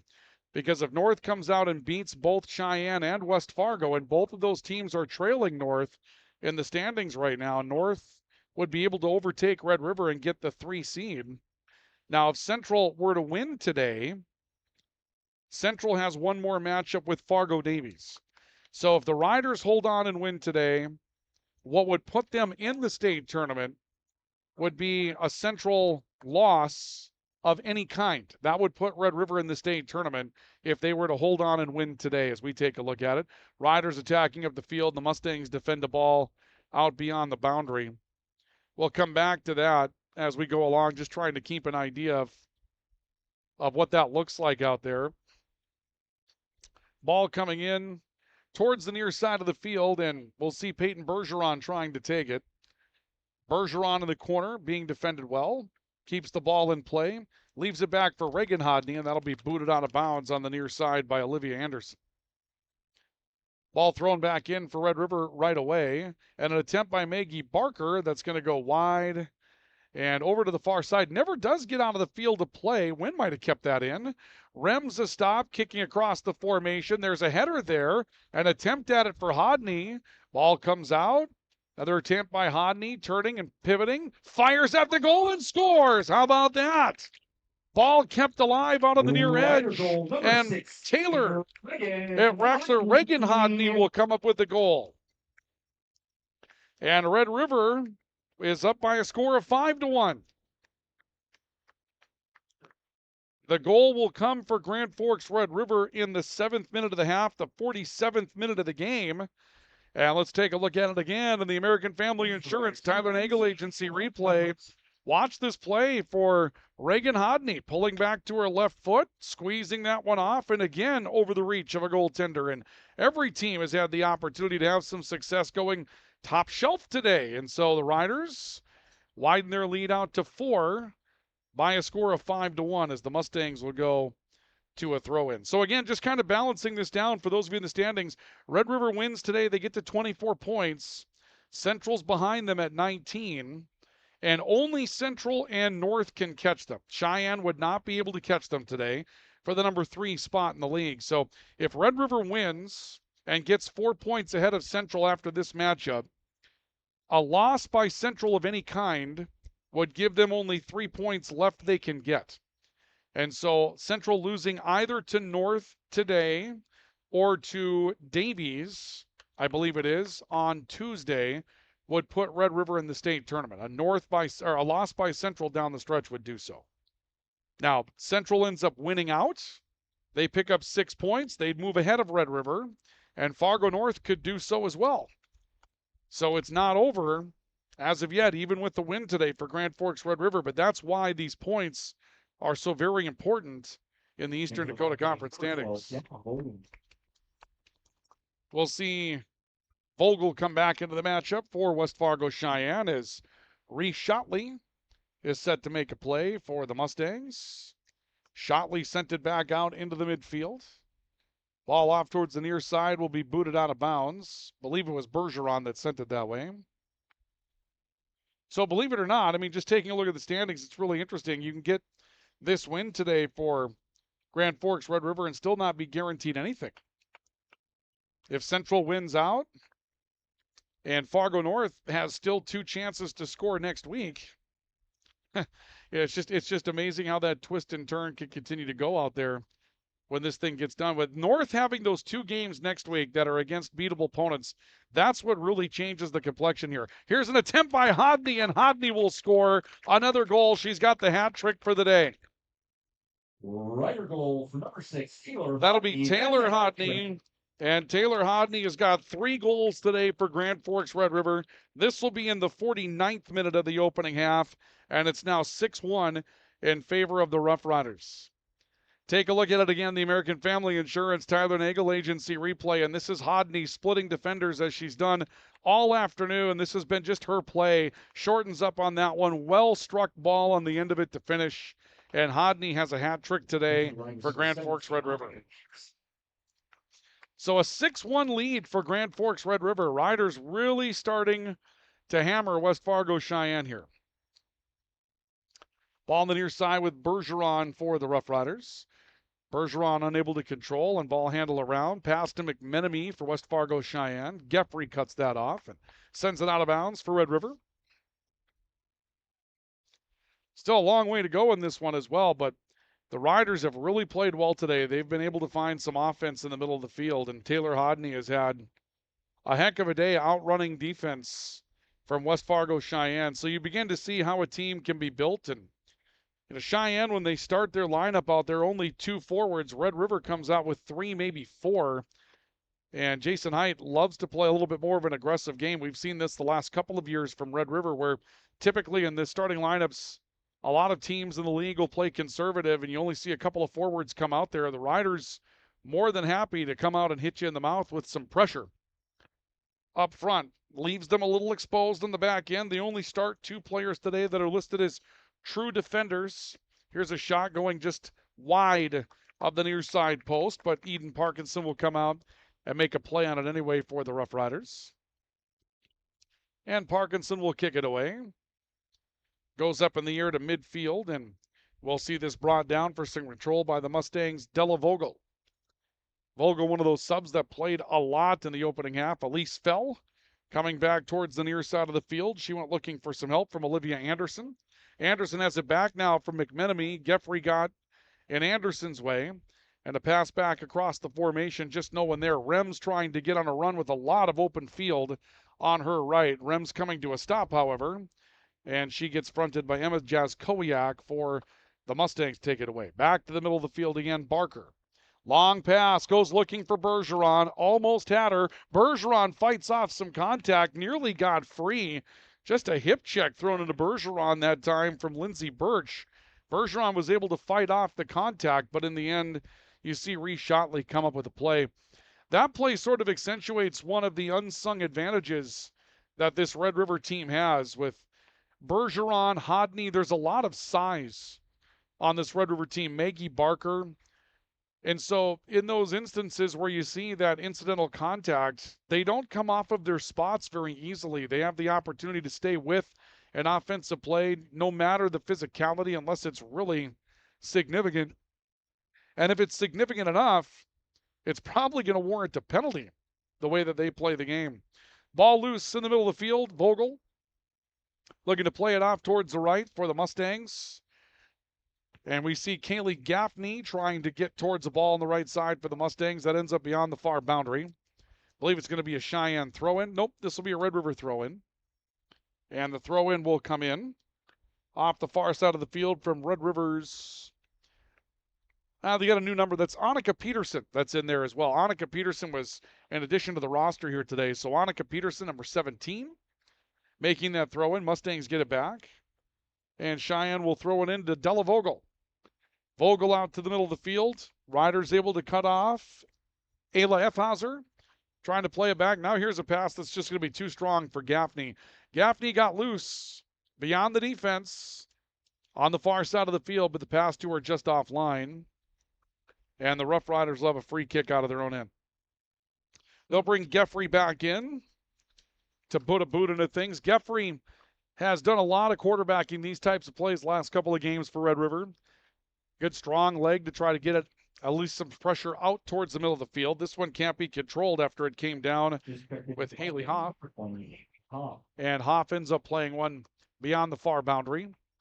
And the Riders get set to throw another one in with Peterson on the far sideline. Peterson will stretch out, take a run, toss one in overhead. Good strong throw in. And Taylor Hodney trying to run down another ball on the right. She's being cut off by a couple of different defenders now. Still got to it. Now takes control of it. Hodney running back towards the midfield. And a left-footed pass to Efhauser. Barker trying to control. Vogel looking to take it away. This comes back to the mid. Picked up there by Addison Cutterbutt. Cutterbutt off to the right. Bergeron. Long pass. Empty space. This is going to be offside. Yep, it will. Reese Rems was beyond the defense on that when she made the play. Sometimes when you're players like that for Red River, like Reese Rems, you're actually frustrated the defense broke down. Sheyenne kind of set a defensive line that was high that time, and you can't exploit it. You have to stay behind their defense. Rems was out there, had the matchup she wanted, but because the pass went a bit too strong. Here's Hodney again. Hodney has a chance, drives in, scores her fourth goal of the game on a beautiful pass. Coming to Hodney for yet another score. 4 goals today for Taylor Hodney. That one will come in the 54th minute of play, and it's going to be a 7-1 Grand Forks Red River lead. I'll take a look at it on the American Family Insurance Tyler Nagel Agency replay. Here's Hodney getting free again and just goes finesse on her right side to score. And right now it's Taylor Hodney's world, and the rest of us just simply happy to live in it. With 26 minutes to go, Grand Forks Red River with a big 7-1 lead. This is about as well as we've seen a Rough Rider soccer team play throughout the course of the year. They won that matchup against Grand Forks Central 3-2 earlier this year, had their moments in that one, but they've been very good defensively today and superior in an offensive fashion today, and it is all Rough Riders with a 6-goal lead here today over the Mustangs.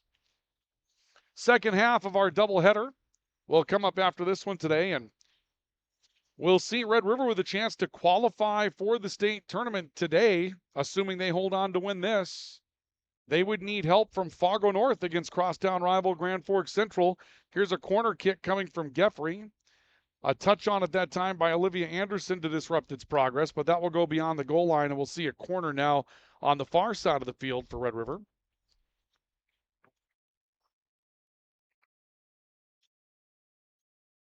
Should Red River hold on to win this, they need a loss from Grand Forks Central to qualify for the state tournament. Now, of course, they can get it done with a win at Fargo Shanley also. It's going to be a tough out on the road at Shanley coming up on Tuesday, but it could get done at that point. Maggie Barker is going to go over to the corner. And number 44, Terrence Swanson.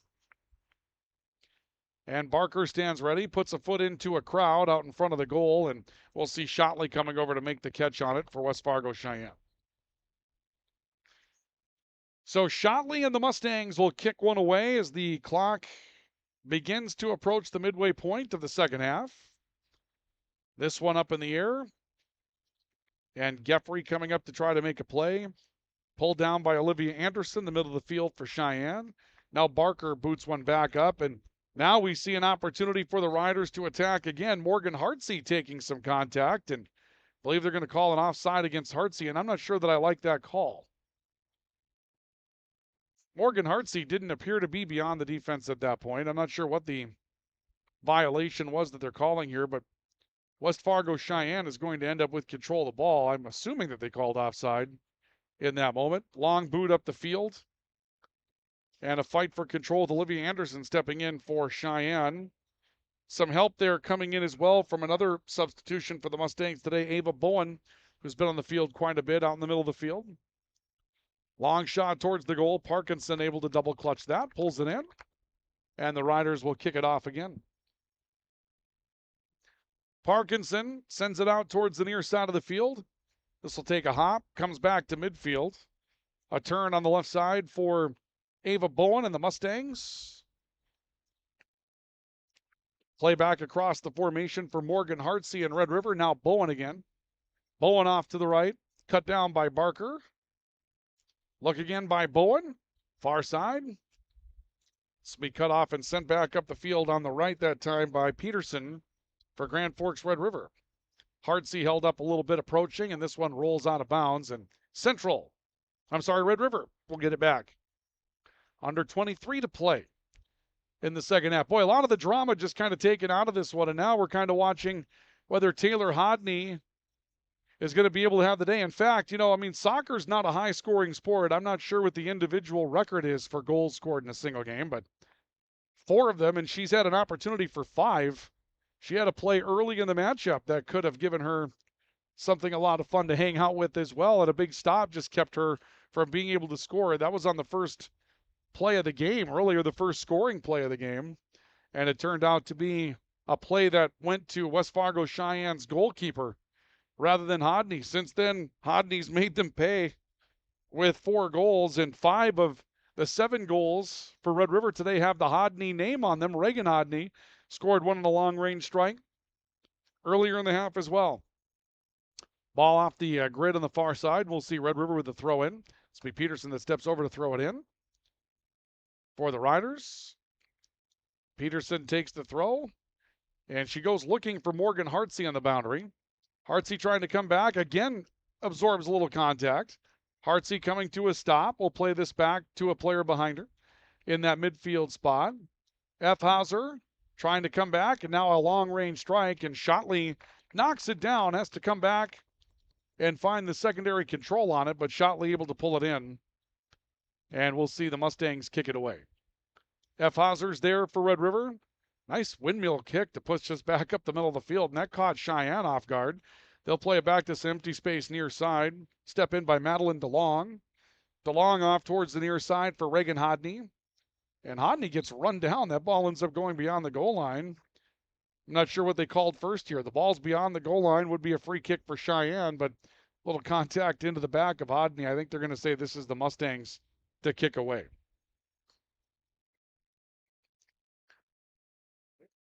Nope.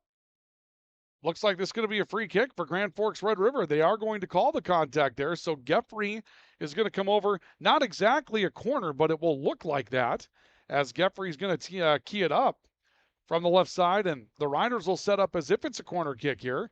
Geffrey kind of puts a bend into it. She ends up hitting the goalpost for the football field. She planted that one beyond the crossbar and ends up getting into the goalpost behind it. Trying to score 3 all at one time. We'll see a couple of changes for West Fargo Cheyenne. And for the Riders for 21, they added Cutterbob. This one beginning to approach the halfway point of the second half. Goals for Red River today in the 13th, 17th, 20th, 29th, 47th, 49th, and 54th minute. 3 more goals here in the second half. And Taylor Hodney has had an unbelievable day for Red River with 4 of their 7 goals to take this 6-goal lead over West Fargo Cheyenne. Central players loosening up and getting ready for the back half of the doubleheader. That is a crucial game with Fargo North today. I mean, there's a lot on the line between those two teams, and we'll go ahead and break that down for you coming up as we get ready for game number 2 today. When we get to the pregame portion of that one, we'll kind of start taking a look at the numbers as to what happens there. But Fargo North is not out of it, even if they lose that today. They've got 2 games next week, and if Red River comes up short against Shanley on the road, then the Spartans would have a chance to overtake the Rougheriders in the standings. And Spartans have 2 winnable games coming up next week. West Fargo High, West Fargo Cheyenne, both teams that are chasing them in the standings. Long range strike, and there's a goal coming in from long range for West Fargo Cheyenne. That one coming from Olivia Anderson. Yeah, Anderson. That goal will be in the 61st minute today. So Olivia Anderson in the 61st minute will cut the lead to 5 at 7-2. Now to look at it, the American Family Insurance Tyler Nagel Agency replay. And you'll see Anderson, couple of bluffs, then a left-handed long strike, and that one's into the back of the net as well. Good play for Olivia Anderson. Their midfielders have had a couple of moments today where they've been pretty good. They haven't had a lot of space to work with, but we've seen their midfielders play well. Olivia Anderson and Elise Fell have both played well in those spots today. Tenley McMenemy's had her opportunities also. And so the Mustangs are back on the board, and the Rider lead is cut to 5 at 7-2. So the Mustangs finding some success here in the early going. We'll see if the Riders come back and try to reestablish some momentum here. With a 5-goal lead still in tow, sometimes it's hard when you're up by a 5-goal margin to really continue to feel the urgency out there. There's quite a few minutes left to go in this one. Very, very unlikely that the Mustangs would be able to score 5 more goals in the next 18 minutes of the game. But you like to keep some momentum into the thing if you can. See some Fargo North players begin to, or that might be Central over there as well, approaching the benches on the far side of the field. Both benches are on the opposite side, the east side, school side of the field here at Cushman. Lennon Lindback getting back for a ball for the Mustangs.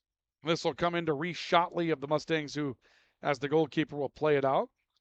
Some good ball handling right side to find Vogel in the middle of the field for the Mustangs, who's now on the run. Vogel will make a pass up to Olivia Anderson, who scored the previous goal. Long pass that's cut off by Hoffs, who stepped in front of a play. But Anderson comes right back to McMenemy, who was the intended target. McMenemy passing across the formation. She had some creeping pressure coming in on the weak side from Elise Fell, who had stepped up, and McMenemy saw it. I think the Riders felt like McMenemy was going to take a shot at the net. They've done some long-range striking today. And what they had instead was Fell coming in on the backside of that. Now again, a run out in the middle of the field. Anderson trying to get free. Anderson to stop, coming back to McMenemy. She step for step with Hoffs, and Hoffs will end up pushing this beyond the goal line, and we'll see a corner coming up here for the Mustangs. So the Mustangs will have an opportunity at a corner kick. And for the Mustangs, number 8, Kaylee Gaffney. Kaylee Gaffney, who scored the first goal today for the Mustangs, will step in. And we'll see a corner coming up here for West Fargo Cheyenne.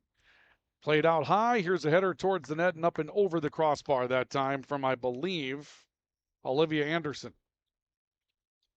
So Red River will get control of it back. It'll be Geffrey. Now we'll come up with a kick for Grand Forks Red River. Geffrey ready.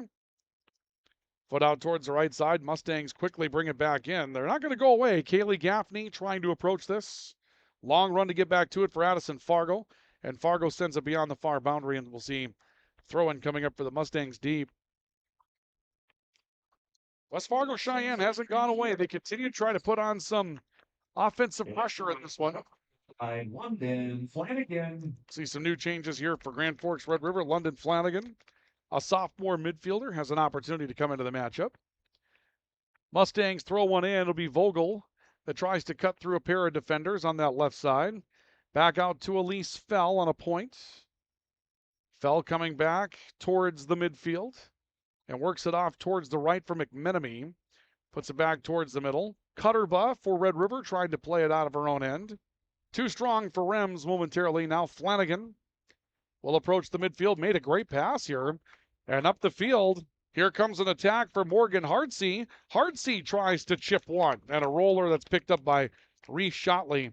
It's the only complaint you have about the Riders today. When they've come in deep, they played with maybe more finesse. Every once in a while, you might like them to hammer one home. And that's one in that run for Hartsey, where if you can get some momentum on that thing, that's really what's going to give you the chance to score from long range. But had to kind of play that one a little bit more of a chip style attempt towards the net and just not strong enough to get it through. Hoffs with a throw for the Riders. This will come back to the midfield for Elise Fell and the Mustangs. Good pass here. They find Gaffney.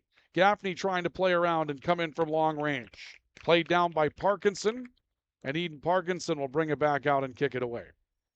Addison Fargo beaten a little bit defensively that time. Gaffney couldn't quite find the angle she wanted.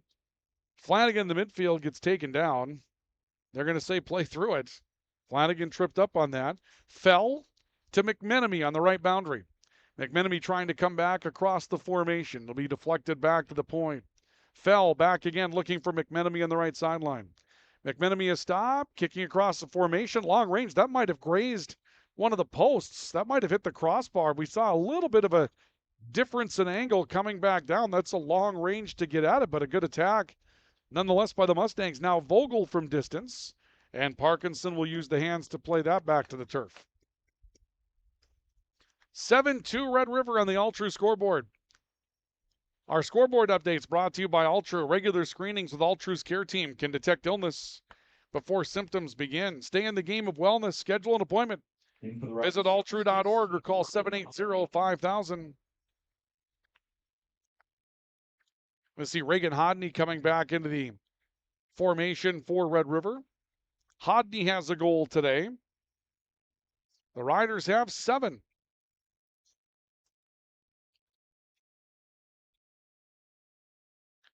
And the throw in on the right side for Grand Forks Red River. They went looking on the boundary for a long pass. Seeing some new players come in for the Rougheriders. We'll pick up some numbers as we go. We mentioned Flanagan. Ella Bry, a 7th grader, in as a forward now for Red River in the final moments of this one. Ball goes loose to center. Flanagan trying to run it down. Riders looking to attack the middle of the field here. This is Madeline DeLong looking for a pass onto the right side, but too strong on the play for Red River to go beyond the goal line, and Cheyenne will be able to play this one back out. In for the Riders, number 23, Devlin. We'll see Peyton Devlin step in, sophomore midfielder. It's a young team for Red River. Maggie Barker, Ainsley Hoffs, Ava Ray, Morgan Hartsey, and Taryn Swanson, Eden Parkinson, the seniors. So you hear a handful of seniors there, but soccer's a big roster and a lot of key players. Reese Rems, a sophomore. Taylor Hodney, an 8th grader. Yeah, the girl that scored 4 goals today is an 8th grader for Grand Forks Red River. Peyton Bergeron and Madeline DeLong juniors. Alexis Geffrey, a junior. Addison Fargo, a junior. Reagan Hodney, an 8th grader. So this is a team for Red River that has some plans on doing some big things in the future along with the present. When you consider their key players, 8th graders, sophomores, qualifying for the state tournament with this group would be a really, really nice achievement here in 2024, and perhaps with some really good things to come. Pass to the far side for the Mustangs ends up beyond play, and the Riders will throw one back in. Red River will send it in with Ainsley Hoffs. Paige Height will come back into the matchup for West Fargo Cheyenne. We've seen her a couple of times today. We'll have a brief wrap-up coming up in our post-game report, and then be away for a bit. We'll leave, for those of you on our web stream, the camera angle on the field and communicate with you as to when we're going to get started for the Central versus North matchup. It's part of a doubleheader today. We have both of them for you here on KNOX Live Sports. You can see things have darkened up a little bit. Throw in coming in on the far side for the Rougheriders. And we'll see it come to London Flanagan for Grand Forks Red River. Flanagan a turn back to the midfield. Quick turn by the Riders. Ayla Efhauser trying to look up the field on the right side. Deflected back to DeLong. DeLong a stop going to look for Reese Rems, and this one will roll beyond the far boundary. And the Mustangs will throw one in as we make our way into the 72nd minute rather. And we see some big contact. Reese Rems just got knocked down hard on the far side of the field, and that will lead to a free kick for Grand Forks Red River.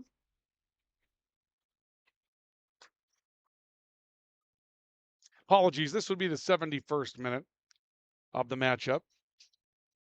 I had to learn how to figure out time of goals in 17-minute periods, not 20-minute periods in hockey. And now trying to figure out how to call it the 71st or 32nd minute or whatever when you've got a countdown clock and not a count up clock. It's a very different type of situation. The math is different. Little 3-on-3 outcropping here for Sheyenne. Long pass around the formation for McMenemy, and that will drift back to Eden Parkinson, who's ready to pick it up for the Riders. And Parkinson will kick one away. Takes a hop on the near side. Morgan Hartsey trying to come away with an opportunity, sent this one to the middle of the field. Efhauser trying to run it down. It's caught first on some defensive pressure coming from the Mustangs. Back defensively on that play for Sheyenne was Lillian Ritz. Ball back to the near side again. I'll look up the field for Reagan Hodney. Hodney a stop. A little bit of ball handling, stepping back. And turns this back to her teammate, Alexis Geffrey. And Geffrey will handle back in the goalkeeper's box, send it back out towards the right side of the field. Riders is sending it back to Peyton Devlin, a sophomore that stepped in. She turns it back up the middle of the field. Another ball that goes free ends up being struck to the far side of the field, too strong and out of play. As we approach the 73rd minute, the countdown is on. About to flip inside of 8 minutes to play here in the second half. Rems coming away with the ball for Red River. Rems comes to a stop, leaves it off behind her. And a charge to get into it for Peyton Devlin, but the Riders can't keep it afloat. Mustangs go to a throw-in. Sun begins to break out again. Man, you can tell the difference in the lighting when the clouds go over. You know, afternoon stuff here as well. Normally, soccer's a nighttime type of sport, and lighting becomes somewhat consistent, right? You'll see the sun coming out, kind of like football in the fall. But here, middle of the day, a lot of different things can happen. Kick goes up the field, and this will be run down by Velasquez for West Fargo Sheyenne.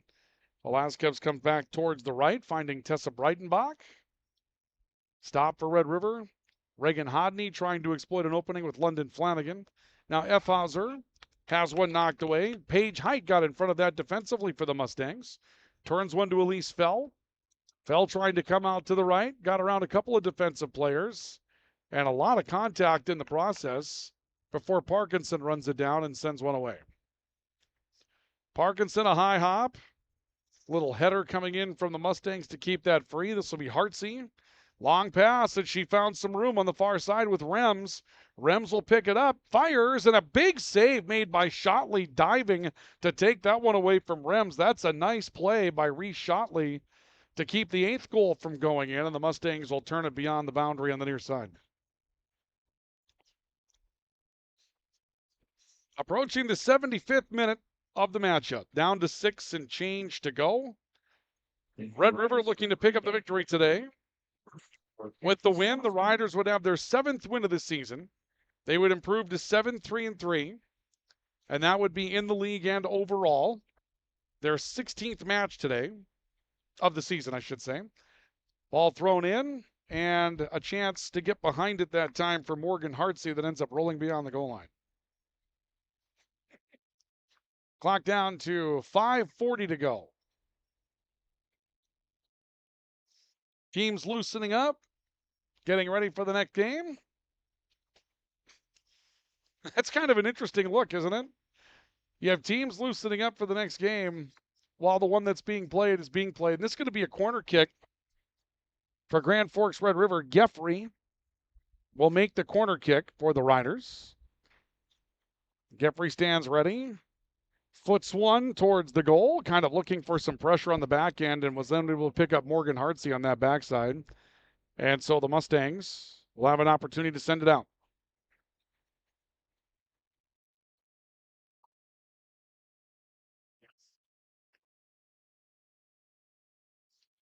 Reese Shotley puts a foot into one.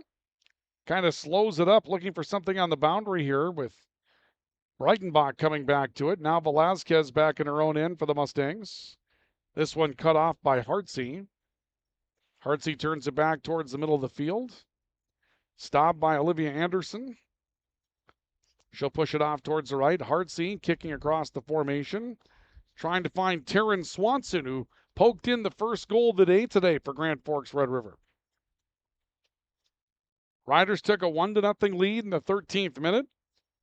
Kaylee Gaffney scored in the 15th minute to tie it up. But a great run that saw Taylor Hodney score 4 goals in the 20th, 29th, 49th, and 54th minutes of this one to really put on big distance. Goal from Maggie Barker on a free kick. Reagan Hodney as well.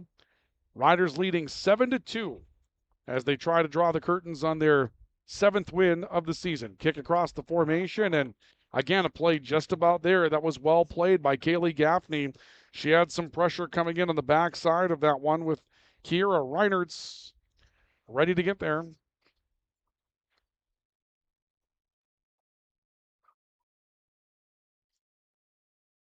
And now the Riders will kick it away with Geffrey stepping into a ball towards the midfield.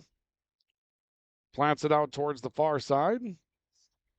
And the ball be poked out of bounds for a throw-in coming up, we believe, for the Rougheriders.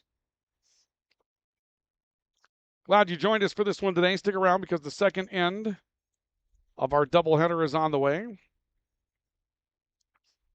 A great Saturday afternoon. And good to see Cushman Field in use. You know, it's one of those things that a lot of people don't realize about this facility. Multiple track and field teams, multiple football teams. You've got JV and varsity soccer, and you've got sophomore and JV and varsity football, 2 different schools that are out here utilizing this space.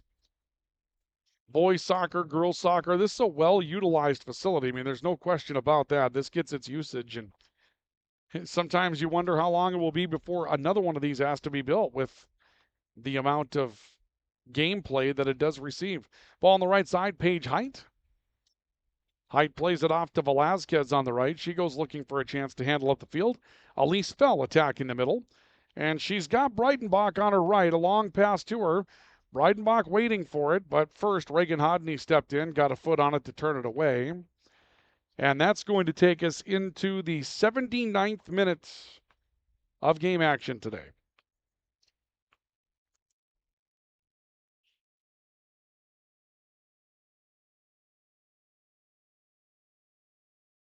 Kick away. And West Fargo Cheyenne trying to control the middle of the field. Elise Fell with it. An attack that's going to send it wide. And that will go beyond the goal line.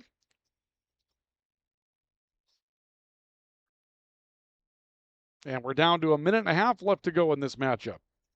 Again, a lot of the drama was taken out of this one early. Geffrey to send it away. And it plays out towards the right. That will end up going beyond the far side. And a throw in coming in from the far end. Maggie Barker with the approach. Sending it back up the field looking for Ayla Effhauser. 1 minute. And we are down to that final minute. So we're into the 80th minute of soccer now. And a little push as ball ends up out of bounds. Taryn Swanson took a little backhand push on that one. Obviously some frustration for the Mustangs. They didn't play particularly well today. Ball goes back to the middle. Paige Height. Barker trying to step in front of her. And the Riders just looking to try to close this one out. Out in the middle of the field. Pass off towards the left. Long shot at a goal again. And Parkinson sliding her way into a ball to put a boundary in front of that before it makes its way to the net. And down to about 20 seconds to go. Parkinson will put this one up in the air. Spins its way out towards midfield. Fell will step in front of it for Sheyenne. 10, 9. And you can hear the countdown in the background. 6. With the final seconds ticking off this one, and Grand Forks Red River taking a big step towards trying to cement a spot in the state tournament today. As the Rougheriders get a big win, they needed it too. Final score today, Grand Forks Red River 7 and West Fargo Sheyenne 2, your final today.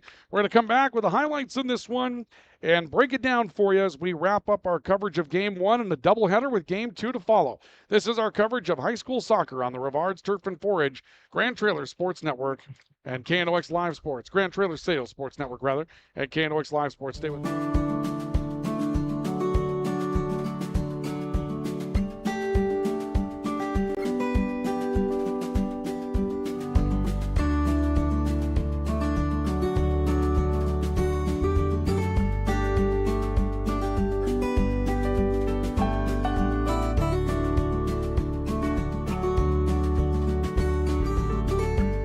Need seed, think Proceed. Proceed.net. Apex Apparel is your quick turnaround apparel and promotional item shop in Grand Forks. If you're looking for direct-to-garment printing, embroidery work, or a huge selection of promotional items, come to Apex Apparel, your locally owned, family-run, quick turnaround apparel shop in Grand Forks. S&T Quick Stop in Thompson is the stop you need at the end of your day. From the groceries you may have left behind to the products you need to keep running, S&T Quick Stop is your best stop. Find us on the west edge of Thompson. Your family deserves clean, filtered water. High Plains Water offers Millennium Drink Water System, which delivers great tasting water and also eliminates harmful impurities. Professionally installed and maintained by High Plains Water of Grand Forks. See them at highplainswater.com. Grand Trailer Sales in East Grand Forks is your go-to spot for enclosed utility, flatbed, and dump trailers in the Red River Valley. They have the biggest selection on hand of trailers with great pricing. If you're looking for parts, service, or simply to buy, trade, or rent a trailer, stop into East Grand Forks. GrandTrailersSales.com.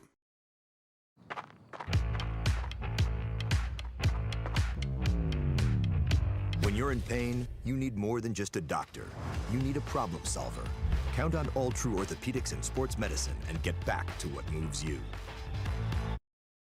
If you've got an electrical emergency, call RBB Electric. We are your 24/7 electrician. Your call will always be answered by an RBB employee ready to help 24/7. RBB Electric is on time every time. Your time is valuable, and we don't waste it. RBB Electric always calls ahead to schedule service. We are online always. If you suffer from slow download speeds, call our certified network designers and installers. On call, on time, and online. RBB Electric won't leave you in the dark. RBB Electric, your 24/7 electricians. Today, the PS stands for proper service for your home, farm, or business, which is what you'll get from the team at PS Garage Doors in Grand Forks. Whether you need a door fixed or just thinking about replacing what you already have, no matter what the size, PS Doors offers the proper service for you. Get your proper service at psgaragedoors.com. We welcome you to our post-game report today, brought to you by Spray Advantage. Everything you need for spraying an application on your farm in Lake Region State College. At Lake Region State College, we change lives. Again, Spray Advantage. When you're looking for spraying application process, all the things that you need, tips, tanks, nozzles, pumps, grain carts, seed tenders, they have them in stock. 2 locations in Grand Forks and St. Thomas. Lake Region State College. Precision agriculture, law enforcement, nursing, just a few of the careers that you can supercharge your way into at Lake Region State College. Get your 4-year degree by taking those credits with you to any 4-year institution in North Dakota, or get your 2-year degree and start earning at Lake Region State College. What a day. Grand Forks Red River gets a 7-2 win today over the West Fargo Sheyenne Mustangs, and with the win, the Riders are now 7-3-3, and they will move to 24 points in the Eastern Dakota Conference standings. Sheyenne 4-7-1.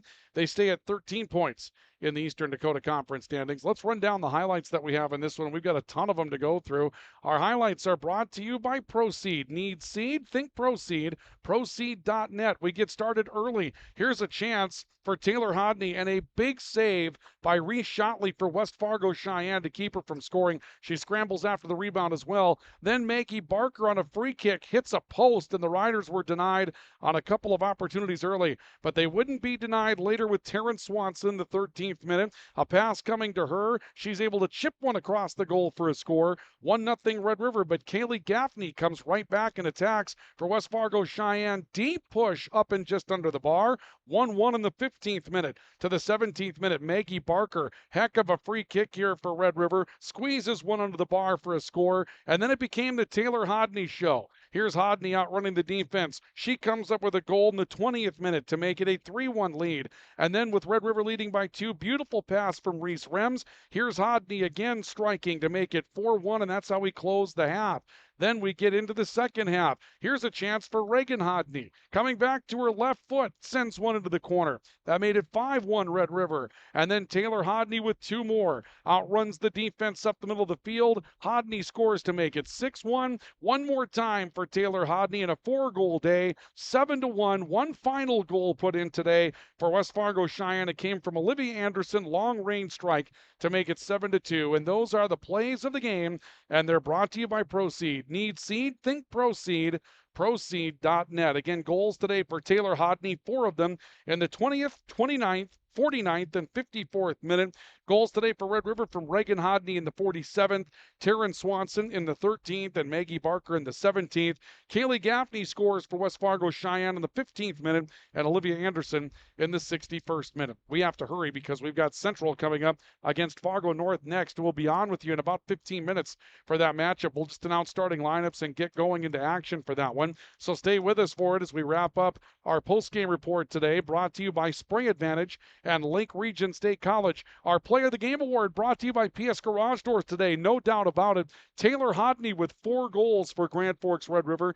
The 8th grader is our Player of the Game Award winner today, and it's brought to you today on KNOX by our friends at PS Garage Doors with our Player of the Game Award winner. Our Finest Auto Trim, Finest Cover of the Game is brought to you today by Finest Auto Trim, where they say big or small, they cover it all. Finest Auto Trim specializing in the recovery of vehicle marine seats. And even though it's not from the Grand Forks area, the fact of the matter is a big, big save today needs to be acknowledged when you come down to a Finest cover. In West Fargo Cheyenne's Reese Shotley, we go back and take a look at this one again. You look at this save that Shotley comes up with Hodney running across the field. Has her opportunity to pick a spot. Shotley guesses well, plays it off the hands. I mean, you can't do it much better than that. That'll be our Finest cover of the game winner today. Brought to you once again today by our friends at Finest Auto Trim, big or small. They cover it all. That'll do it for game 1, but game 2 on the way, and we'll continue with our camera angle here. We'll just simply go away for a bit and come back to start up the second game between Grand Forks Central and Fargo North, and a big one coming up next, so do stay with us. This is our coverage of high school soccer on the Rougheriders Turf and 4-H Grand Trailer Sales Sports Network and KNOX Live Sports.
Spot stripes and bright stars for their sport for the liberty watch so gallantly streaming.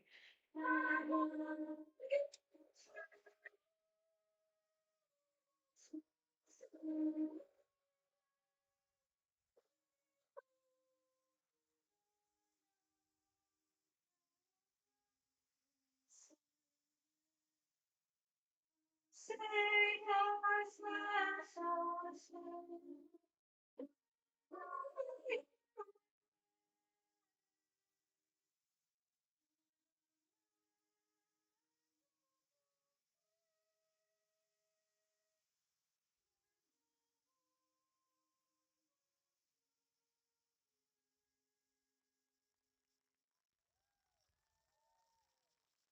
Now introducing the visitors, the Fargo North Spartans, starting at goalkeeper. Well, with that, folks, we welcome you to our coverage of high school soccer today on the Rougheriders Turf and Forage Grand Trailer Sales Sports Network and KNOX Live Sports from Cushman Field today, where it's game 2 of our doubleheader. Grand Forks Central and Fargo North set to do battle today with a chance to go to the state tournament on the line as we bring you an abbreviated pregame report today, brought to you by Area Community Credit Union, where your memberships matter, and Irie Insurance. You're protected and appreciated with Irie. A quick look at Drive for the title so you can see where we're at in this one. And these are not updated, so we can tell you that as you look at the screen today, Grand Forks Red River now has 24 points, and Cheyenne still has 13. So Central 4 points behind Red River, and North 1 point behind Central. And that's the dividing line right now, 4 versus 5. The top 4 get into the state tournament. There is no EDC tournament, so you must qualify by being in the top 4 throughout the course of the regular season. And that's what is on the line for these two today. Coming up here today at Cushman Field, somebody's going to be in 4th place when this comes to an end. But that isn't the whole story that we have for you here today, because the second part of this becomes a situation where Fargo North has continual chances to score coming up next week. And Central has a tough game on the road against first place Fargo Davies, and that's the end of their regular season. So there is a lot on the line today for Grand Forks Red River to try to put on the final points that are against a very comparable opponent, even though they are capable of going on the road and beating Davies. As you can see, Davies has not been beaten this year, and so this is a chance to score points before you go into a really tough game to wrap up your regular season next week. Our starting lineups today are brought to you on KNOX by Franson Bank and Trust. Real people, real results, FransonBank.com. Today for Fargo North, their forwards and midfielders will be Soleil Berg, Macy McShane, Allison Lamb, Maya Solberg, and Shelby Middaugh. Their backfield, if you will, their defenders and D/midfielders will be Samantha Trogstead, Anna Haugo, Earth Wild, and Heather Davig, and their goalkeeper is Anna Nelson. For Grand Forks Central today, their starting front line will be Rowan Olmstead, Kelsey McLaughlin, Aubrielle Kramer, Lauren Reardon, Claire Heinick, and Lauren Malad. The defensive core is going to be Addison Lamb, Madison McLaughlin, Emily Common, and Bree Haroldstead, and May Dickelman's going to be between the posts today for Grand Forks Central as the goalkeeper. And those are your starting lineups for today. And an abbreviated pregame report brought to you by Area Community Credit Union and Irie Insurance as we get ready to start this one off today. So here we go. There's a lot on the line. I mean, state tournament types of opportunities come into this situation that we have for you today. You don't want to be in the back end of that, and this is an opportunity for Grand Forks Red River to go get Grand Forks Central to go get some points and try to give themselves the best opportunity to move on to a state tournament today. Lauren Reardon stands in the middle of the field for Grand Forks Central. And we'll see the Knights getting ready to kick this one off. And we'll get into action this afternoon as Fargo North, Grand Forks Central realizing they both have a lot on the line in this matchup coming up today. Ball sent through by Madison McLaughlin. It'll come back near the boundary, and Addison Lamb will send it back down for the Grand Forks Central Knights. Now we have an Addison Lamb and we have an Allison Lamb. The Allison Lamb is over for Fargo North. The Addison Lamb is for Grand Forks Central.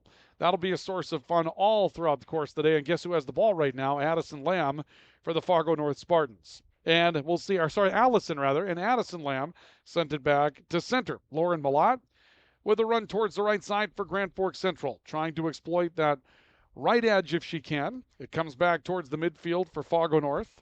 A turn by Macy McShane for the Spartans. She'll send it back to Allison Lamb, looking for a pass of the field for McShane. Broken up, comes back to the middle, and McShane is there again on the middle, going back towards the edge. And she was able to find Samantha Trogstead trying to fight through traffic. And all of a sudden, here comes McShane with a chip towards the goal, and she was out of position. That was an opportunity for McShane, and she's probably going to want to have that one back later. That was a good pass to her, and she had the opportunity to do a lot of things with it, and she kind of rushed it. Didn't feel like she had the opportunity to catch up to the spot that she needed to be in. And instead of reeling that in and maybe taking a couple of strides, she went right after it. Felt like she had to make the big adjustment, and Madison McLaughlin will send it out of the Grand Forks Central end. The Knights won the Cushman Cup this year. They came into the season with the Cushman Cup, and due to the rules of how the cup is moved back and forth and possessed, if you end up in a tie for the regular season series the next year, then you end up retaining if you had it to begin with. Central came in this year, lost a game to Grand Forks Central 3-2. Let's try this again. Lost a game to Grand Forks Red River 3-2, then won a game over Grand Forks Red River 2-1. The last time that they played, it was a 1-goal differential in both games that ended up even. And in the long run, that turns out to be a tie. And by the rules of the cup, you end up retaining if you came in with it the first time around, and that's what happened. Spartans will have a kick away as one drifts into their goalie box. Comes out to Addison Lamb. Near center field, trying to handle it. Couldn't. This will roll back. Emily Common with a long run to get back as Maya Solberg was looking to chase her down. And the Knights will put it beyond the far boundary. So we'll see a throw-in coming up from Fargo North. North taking a look for their throw-in opportunity. Sent it back towards the corner, and a good attack here and a dive. The ball's free out in front of the net, and it's cleared back on a ricochet beyond the goal. What a big series for Fargo North as that ball was free at a diving attempt by Mae Dickelman. You take a look at that again in the American Family Insurance Tyler Nagel Agency replay, and you'll see the attempt from Dickelman comes up short. The ball was free. There was a scramble on in front of it before that ends up beyond the goal line, and a big bit of danger early for Grand Forks Central is avoided. We'll see the Knights with a free kick again. Madison McLaughlin tried to take something off of this and play for some control. Comes out near side to Bree Haroldstead for Central. Haroldstead getting it back. Sends one up the field looking for a run from Lauren Malott. She's defended well. Earth Wild getting back, and will turn this back into her own goalie box. And it's quickly transitioned back out to center. Mae McShane will turn it back to the middle of the field for Soleil Berg. Berg sent it up towards the far side of the field, and a long run for Dickelman coming well outside the box to push this back to midfield and cut off that play.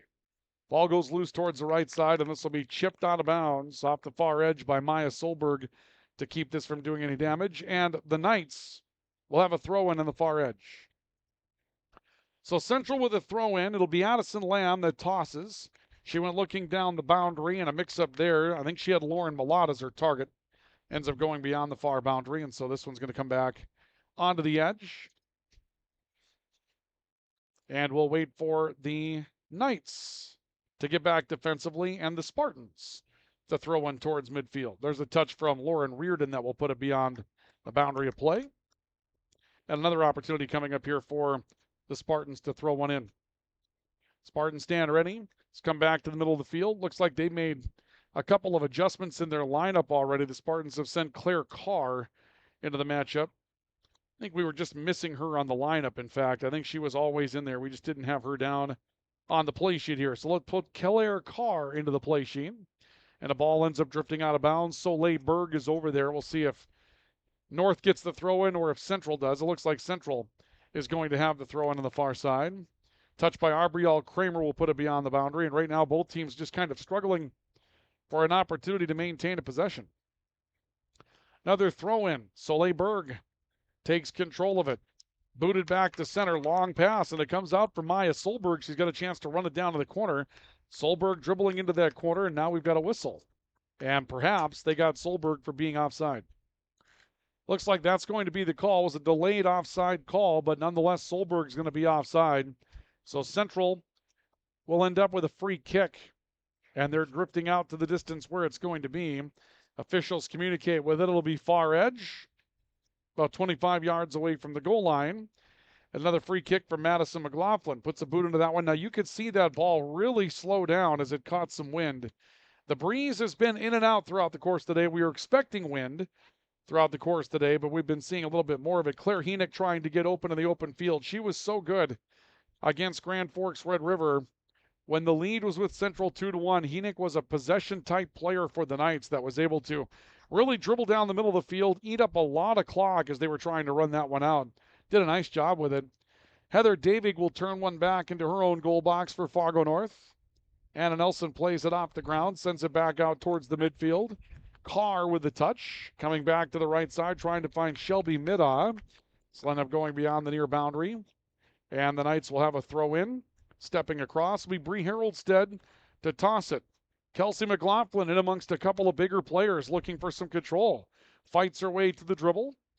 Aubrielle Kramer with the touch, but stepping up defensively is Heather Davig to kick this one back to midfield. Soleil Berg trying to execute a little give-and-go game over on the far side of the field with Fargo North.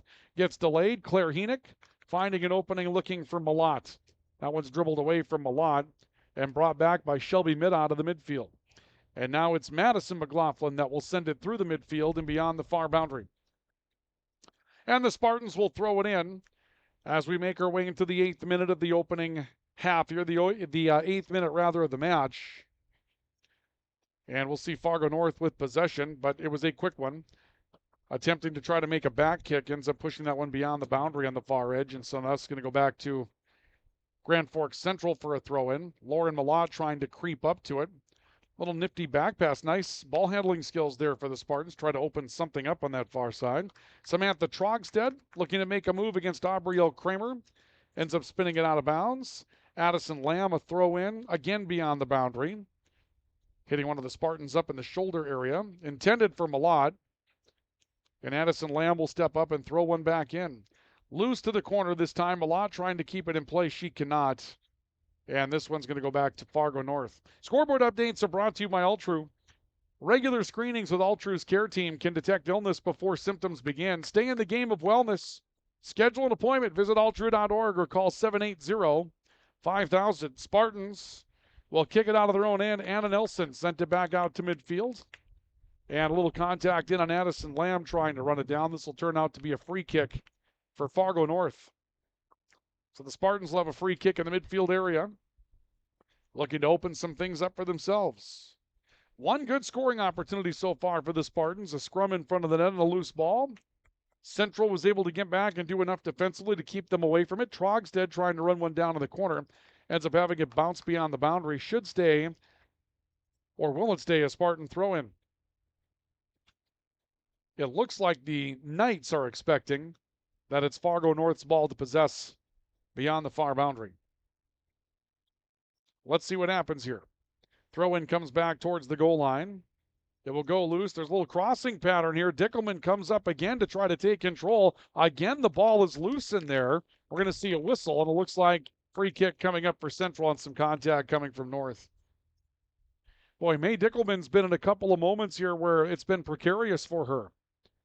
She's had to make a couple of plays on some balls that she hasn't been able to control. And there's been a moment of opportunity for someone to come up with the right touch. Madison McLaughlin will kick it away. Good line drive, kept it low, got some distance out of it. Unfortunately, sprints beyond the far boundary, and now it's North with a throw-in for the Spartans. Throw-in back to center for Fargo North. Claire Carr comes over to put a foot onto it.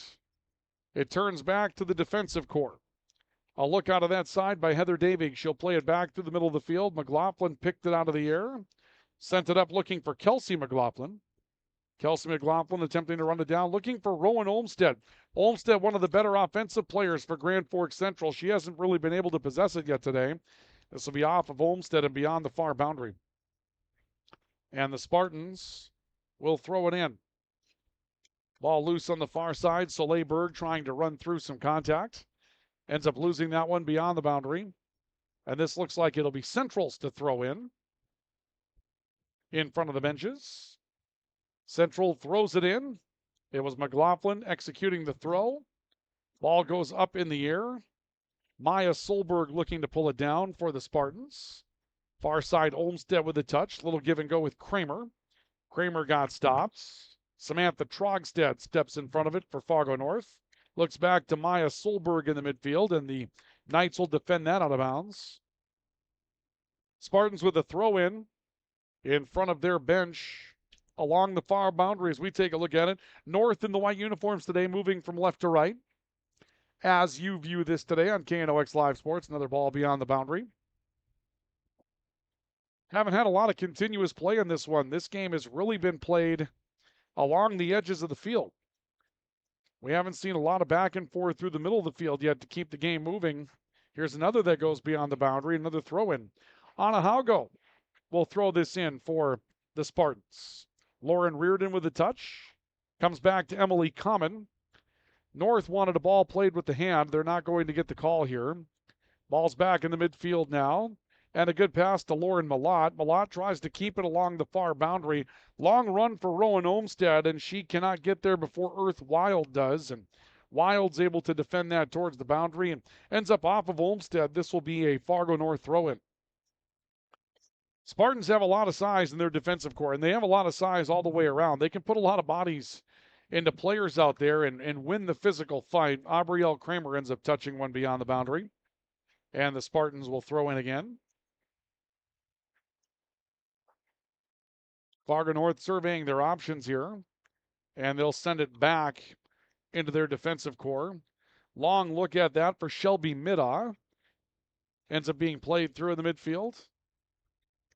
Turn on the near side. Long pass up the field. That one nearly got through. It's cut off, however. Intended that time for Kelsey McLaughlin. And now a long pass the other way for Fargo North. Running to get that, Soleil Berg. She gets run down from behind. And we're going to see a free kick coming up for the Spartans. You can hear the Spartan crowd below us getting a little loud here. Fargo North thinks they have something to celebrate. It'll be a free kick from tight range. And we'll see what happens as the Spartans will come up looking for the first offense today in a game that could determine a spot in the state tournament. Kelsey McLaughlin coming in late. It'll be Soleil Berg that is going to execute the free kick for Fargo North. So Berg will stand ready. May Dickelman's had a lot to do so far today for Grand Forks Central between the goalposts. And we'll see what happens here as Soleil Berg gets ready to execute her free kick. So Berg is ready. The Knights will build a three-person wall in front of her to give her an obstacle. And we'll see what Berg gets done here for Fargo North on a free kick. Berg will strike, went right by the wall, and Dickelman was there to make the save. Boy, that's a big play for Grand Forks Central. And I don't know if Fargo North did everything they wanted to in that play. We take a look at it in the American Family Insurance Tyler Nagel Agency replay. Soleil Berg just decided to keep it low and squeeze it past that little three-person wall, using them as a screen. Dickelman roved right to that location, didn't seem to be fooled by the approach. And a good scoring opportunity for Fargo North is off the boards in the early portion of the opening half. That's a big play for the Knights to have go their way. Lauren Reardon with a long pass to the near side, looking for Kelsey McLaughlin. McLaughlin runs it down, takes some contact, runs away from it. Moves into the corner, took another hip check on that. The ball's pushed beyond the boundary. I'm not sure if they called. This is going to be a throw-in for Central, apparently. Or was it a throw-in for Central? Now waiting for a little bit of confirmation from the officials. Bree Haroldston, it looks like some substitutions are going to be made for the Knights. We're going to see J.C. Reardon come into the matchup for Central. And I believe we'll see one more change for the Knights as well. And that will be Claire Flores coming into the matchup for the Knights. So a pair of changes for Grand Forks Central. Ball out to midfield for Maya Solberg. She made a pass, and that one got picked off. Good play for Addison Lamb.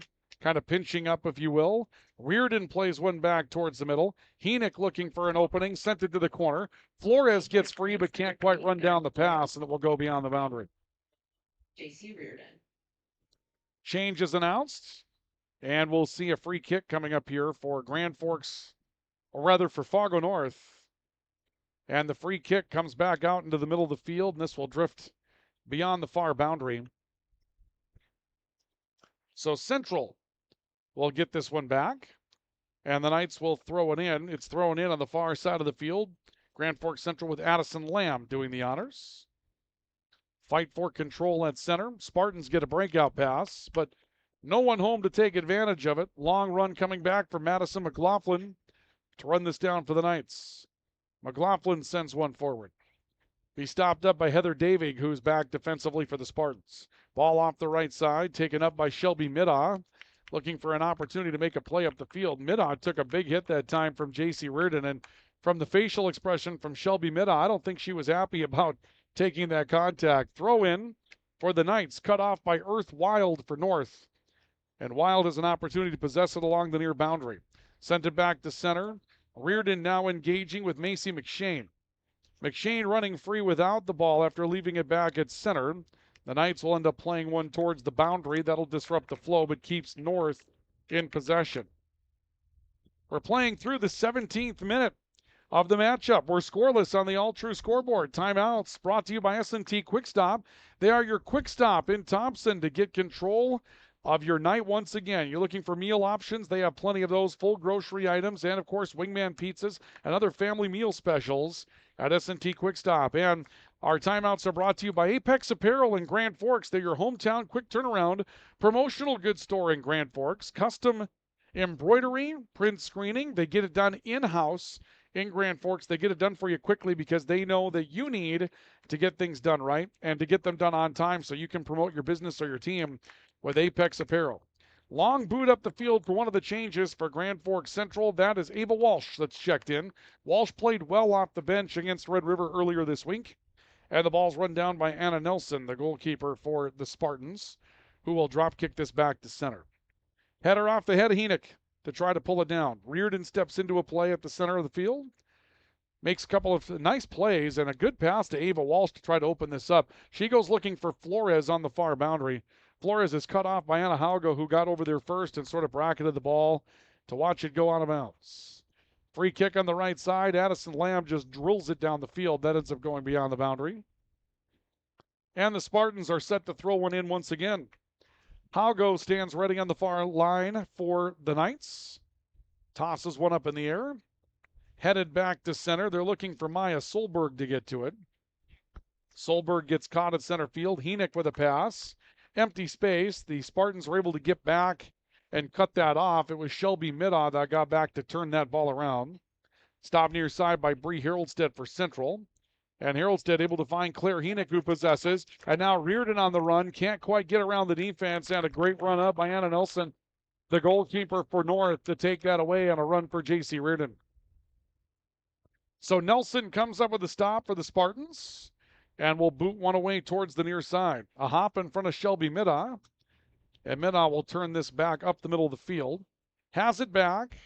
Comes off right side for Maya Solberg. And here comes an opening for Macy McShane. McShane beaten to the spot on some good defense from Emily Common, who got back to turn McShane away from a play. But we saw Shelby, let's try Macy McShane.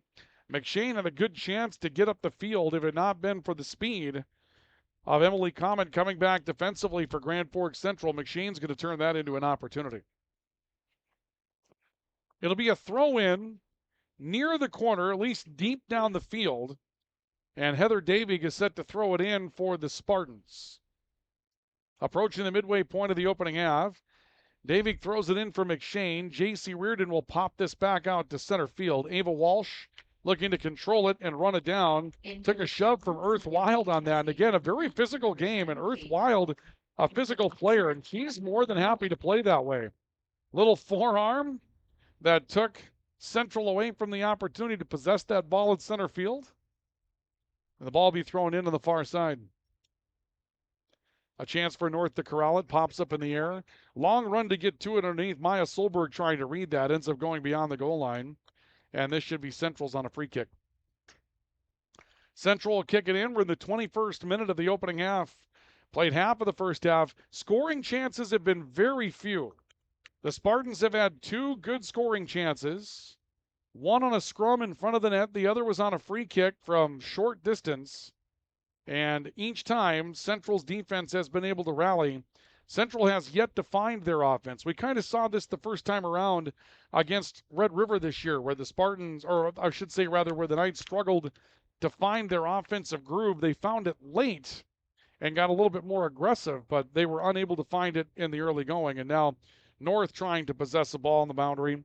They cannot keep it in bounds.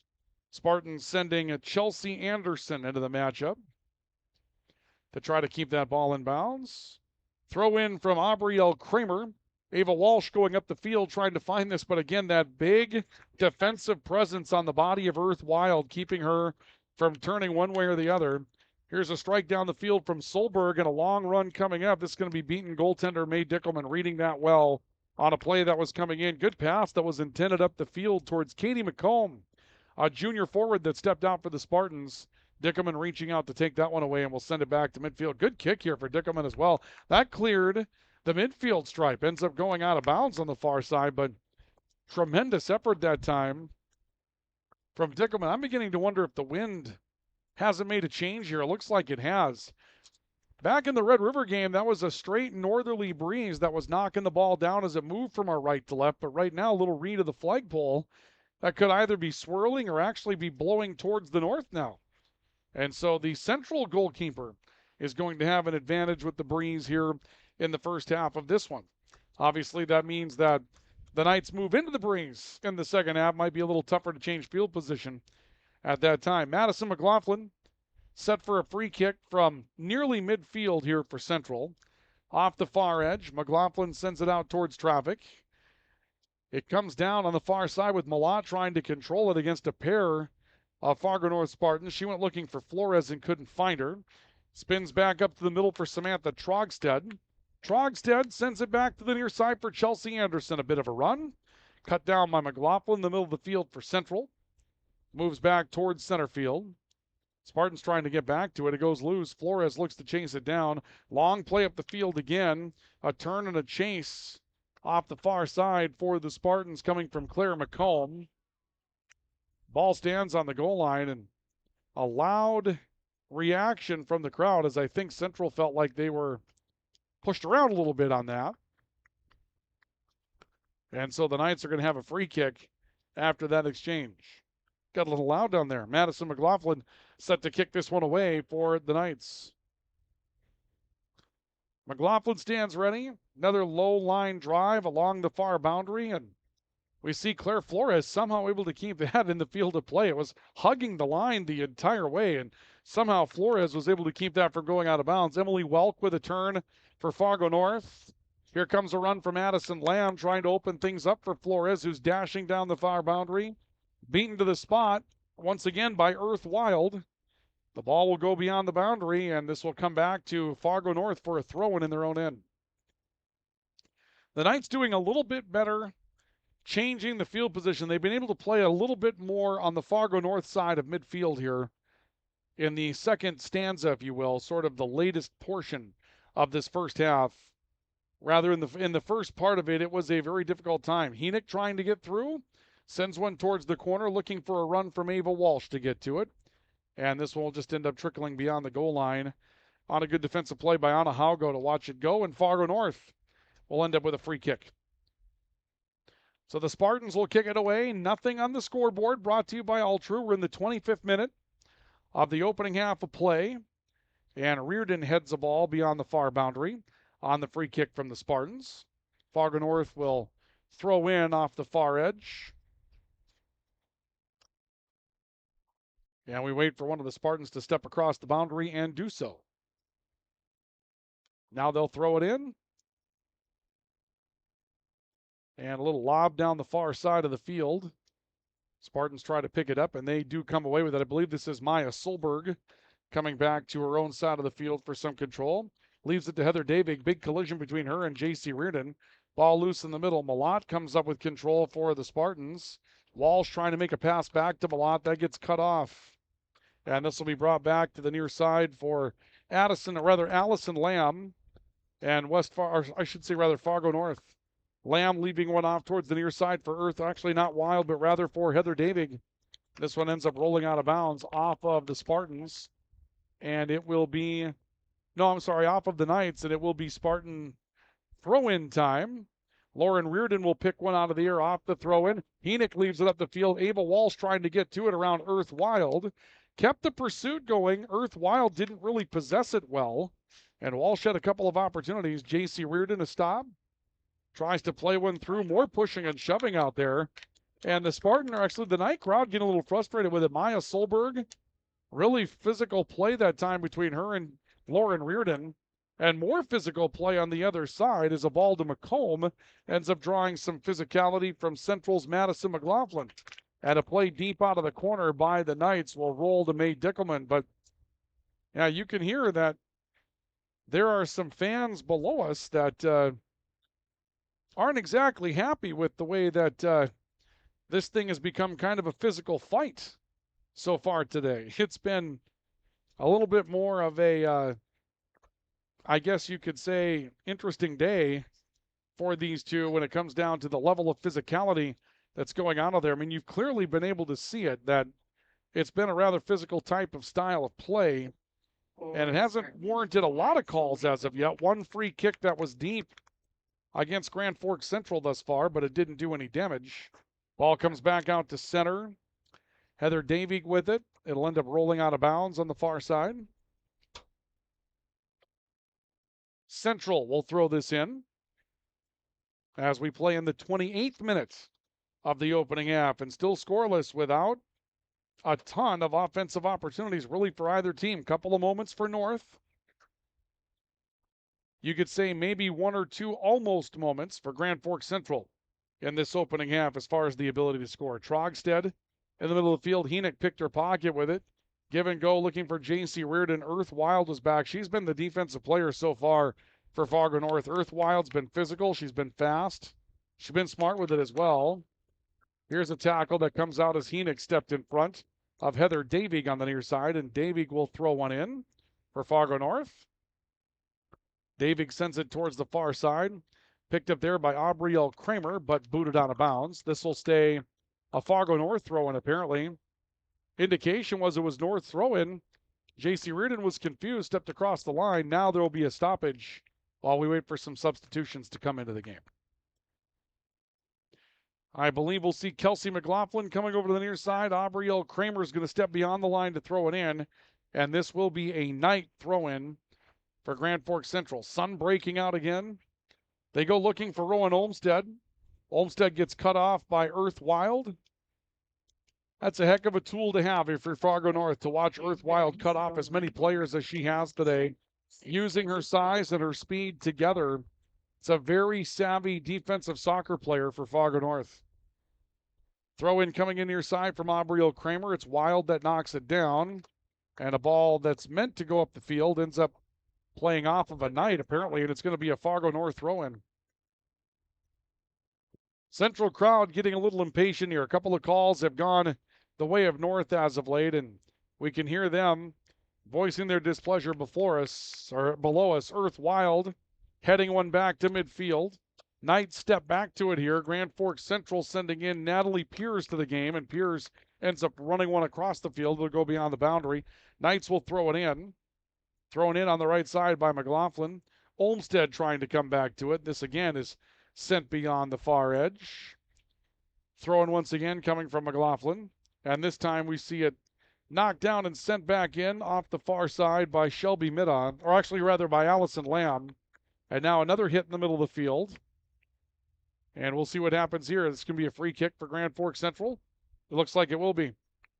So the Knights will grab a free kick in the 30th minute of the game. No score in the matchup on the All True scoreboard, and a free kick coming up here for Grand Forks Central. Madison McLaughlin set to kick. McLaughlin pushes the ball deep. ends up over a target. Picked up by Claire Carr for Fargo North.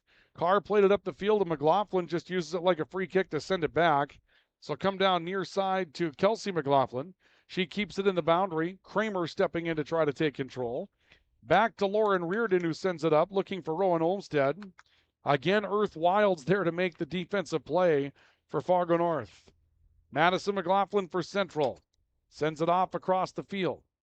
Ball goes up in the air, and there's a battle for some control before Lauren Reardon comes up, executes a pass up the middle of the field. Went looking for Olmstead, couldn't find her. Another call coming up. Apparently a free kick coming up for Fargo North. So the Spartans will send one deep. This one floats in, ends up clearing McLaughlin, who tries to run underneath it. Long run up the field for a couple of players here for Fargo North. They're unable to track it down. Long range strike coming on the right side by the Spartans that will roll beyond the goal line. And this is sent back to Grand Forks Central. So the Knights with Madison McLaughlin set to kick it out of their own end. And you can see the clock approaching 8.5 minutes to go here. We're in the 42nd minute. I'm sorry, the 32nd minute of the matchup. And we are scoreless thus far. Kick up the middle of the field. Taken by Soleil Berg for Fargo North. Actually, correction by Macy McShane.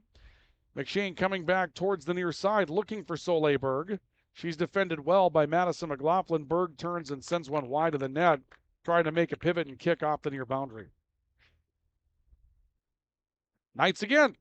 For the Spartans, 3, Chelsea Anderson. Number 9, Macy McShane.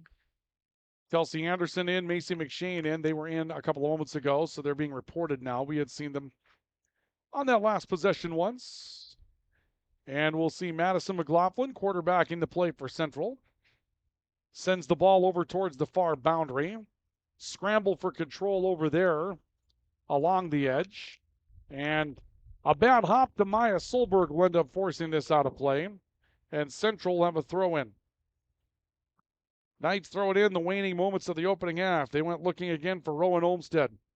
And this one pushed all the way back into the goalie box for Fargo North. And a quick transition kick again by Anna Nelson. Now a turnover. Here's Rowan Olmstead, but a whistle. They're going to get her for offside. They're going to say Rowan Olmstead was offside. Good opportunity coming there for the Knights. They haven't had a whole lot of opportunities. Spartan Trout trying to get something going as far as momentum beneath this year. Little stop by Addison Lamb being controlled. Ball goes back to midfield. Solberg tries to split a pair of defenders on a pass. McLaughlin coming back over, trying to take a ball away from Solberg. This will roll out of bounds. This one's going back to the Knights. So a Knight throw in. Aubrielle Kramer will throw it in. Header by Heather Davig. Goes loose along the boundary. Ball off to the near side for Maya Solberg. Tries to play one down the field. It stays on the line. Soleil Berg, long range strike, turns into more of a pass. And I don't know.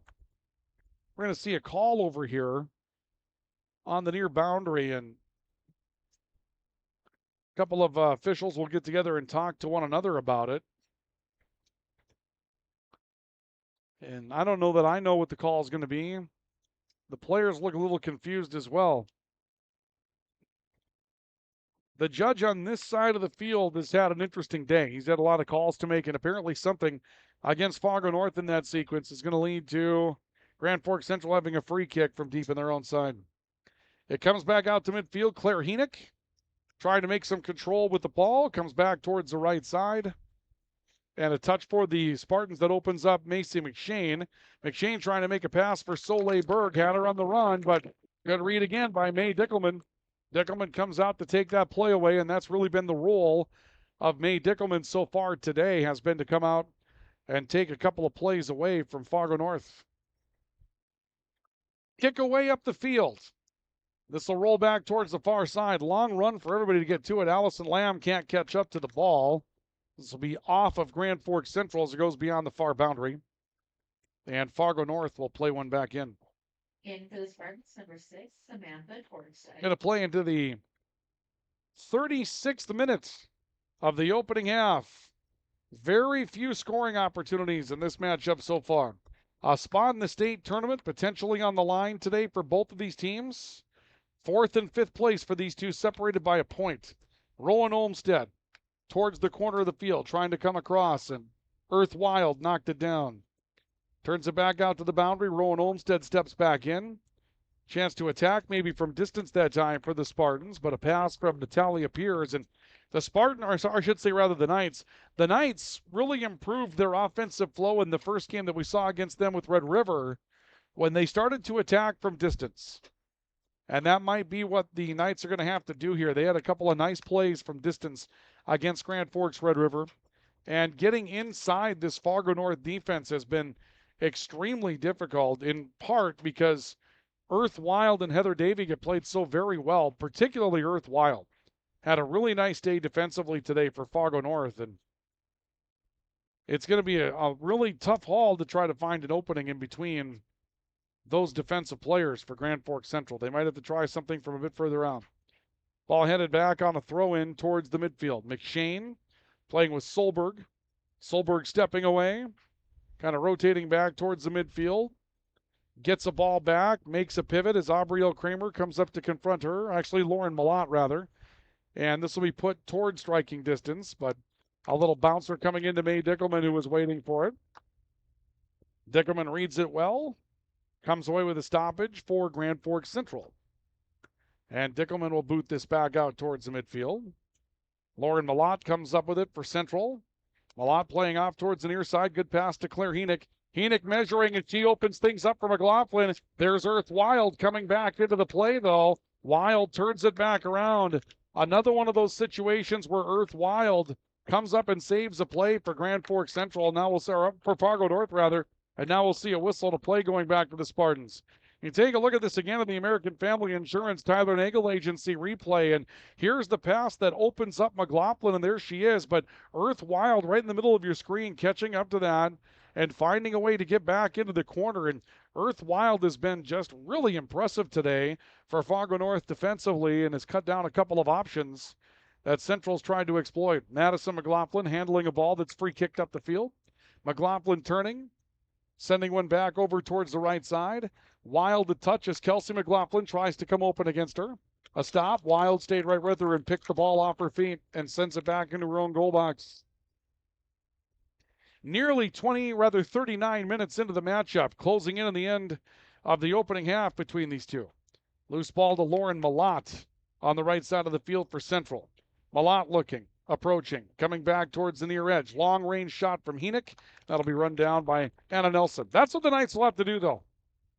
That's a good play by Claire Heenick to try to attack in that sequence. And Nelson was there. Nelson will drop kick this back to center. Beautiful kick. This clears the midfield stripe and then some.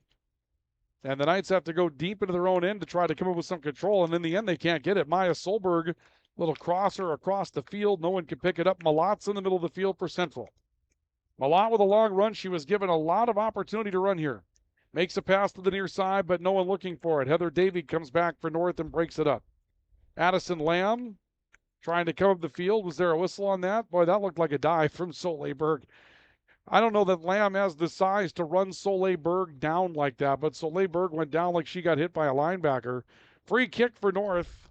Sent up the far side of the field. Macy McShane engaging with Lauren Reardon for possession. And that'll take us inside the final minute. So we play into the 40th minute of the opening half. No scoring between these two teams as of yet. And a free kick coming up for Grand Forks Central. It'll be Madison McLaughlin to handle the free kick. McLaughlin stands ready and sends this one up the field. Out of the middle over Macy McShane. Claire Carr looks to take control of it, but Malott comes back into the play and rescues a possession back for Central momentarily. Played it up the far edge, and Anahago comes up with a takeaway for North and turns it beyond the far boundary. So Central with a throw-in. Just scant seconds left to go, and this is very likely to run us out of the opening half of play. Down to 5 seconds.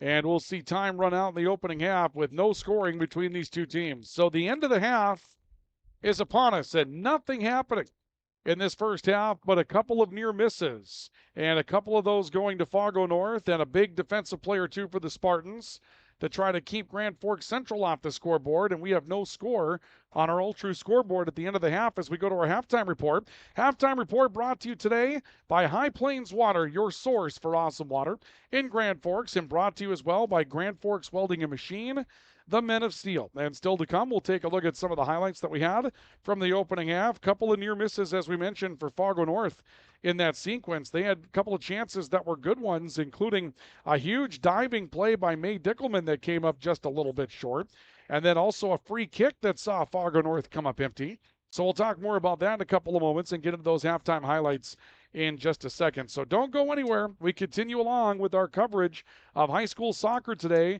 We have no score at the end of the half between Grand Forks Central and Fargo North. This is our coverage of high school soccer on the Rougheriders Turf and Forage, Grand Trailer Sales Sports Network, and KNOX Live Sports.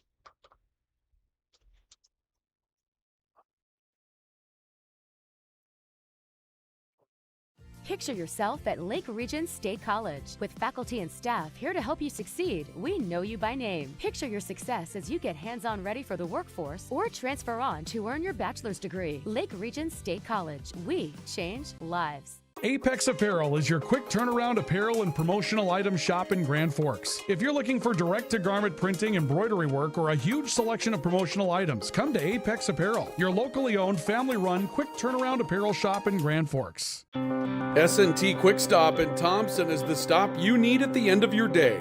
From the groceries you may have left behind to the products you need to keep running, S&T Quick Stop is your best stop. Find us on the west edge of Thompson.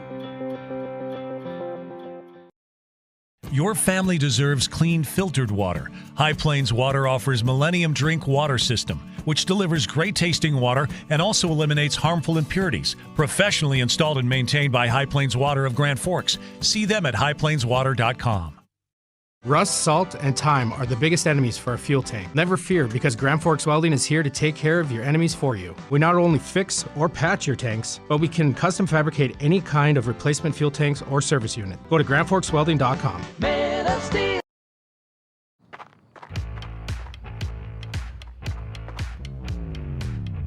When you're in pain, you need more than just a doctor. You need a problem solver. Count on all-true orthopedics and sports medicine and get back to what moves you.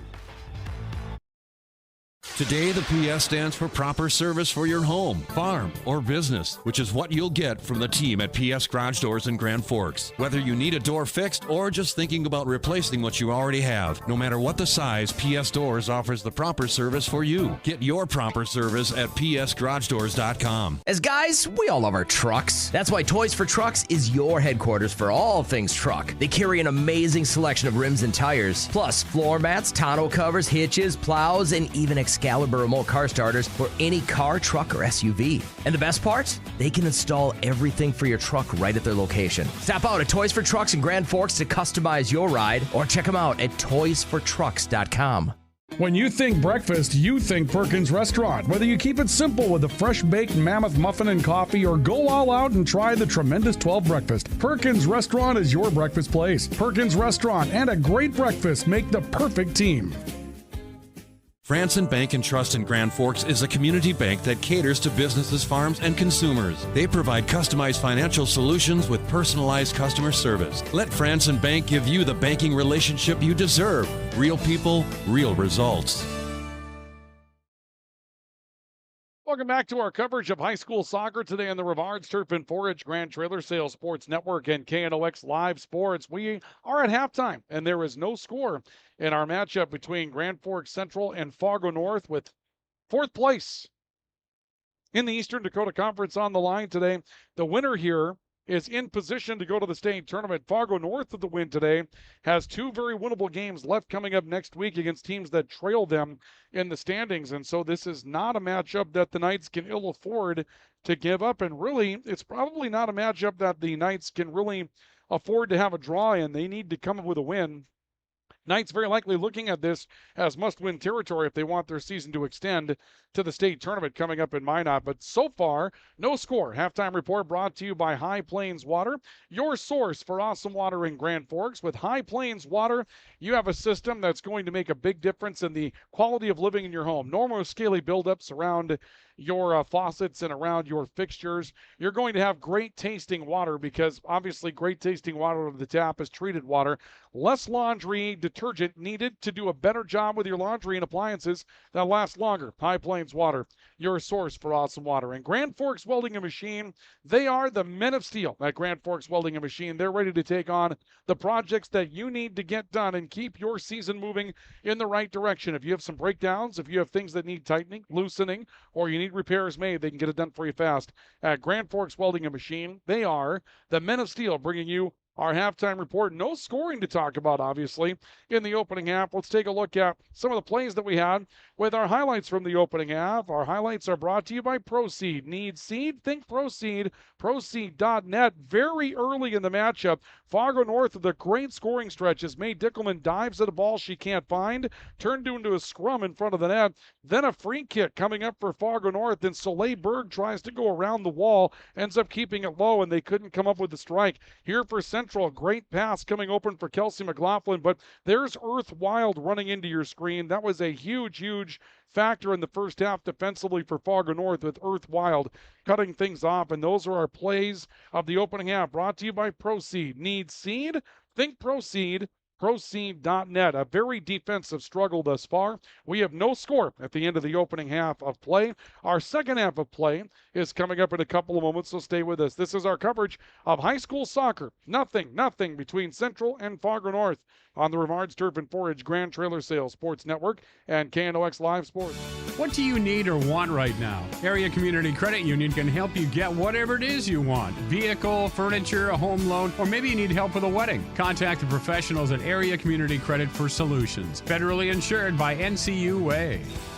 Spray Advantage of Grand Forks carries everything you need for the chemical and fertilizer application on your farm. They have pumps, tips, and tanks from 3 gallons all the way up to 10,000 gallons on hand. They can help with parts and accessories for the fertilizer and tillage equipment on your farm too. Go to sprayadvantage.com.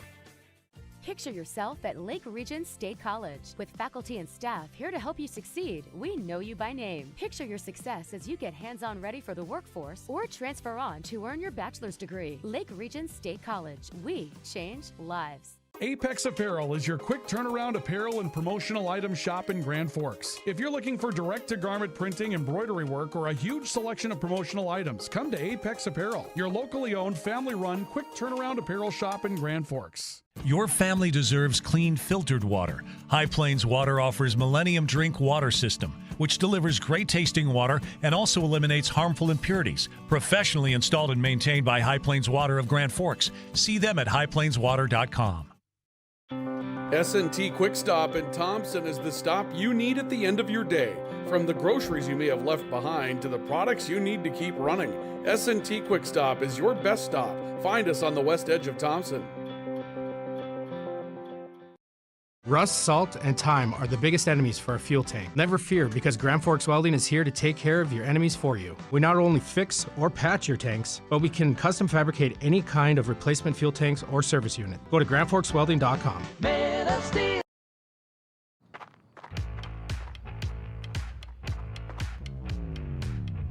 When you're in pain, you need more than just a doctor. You need a problem solver.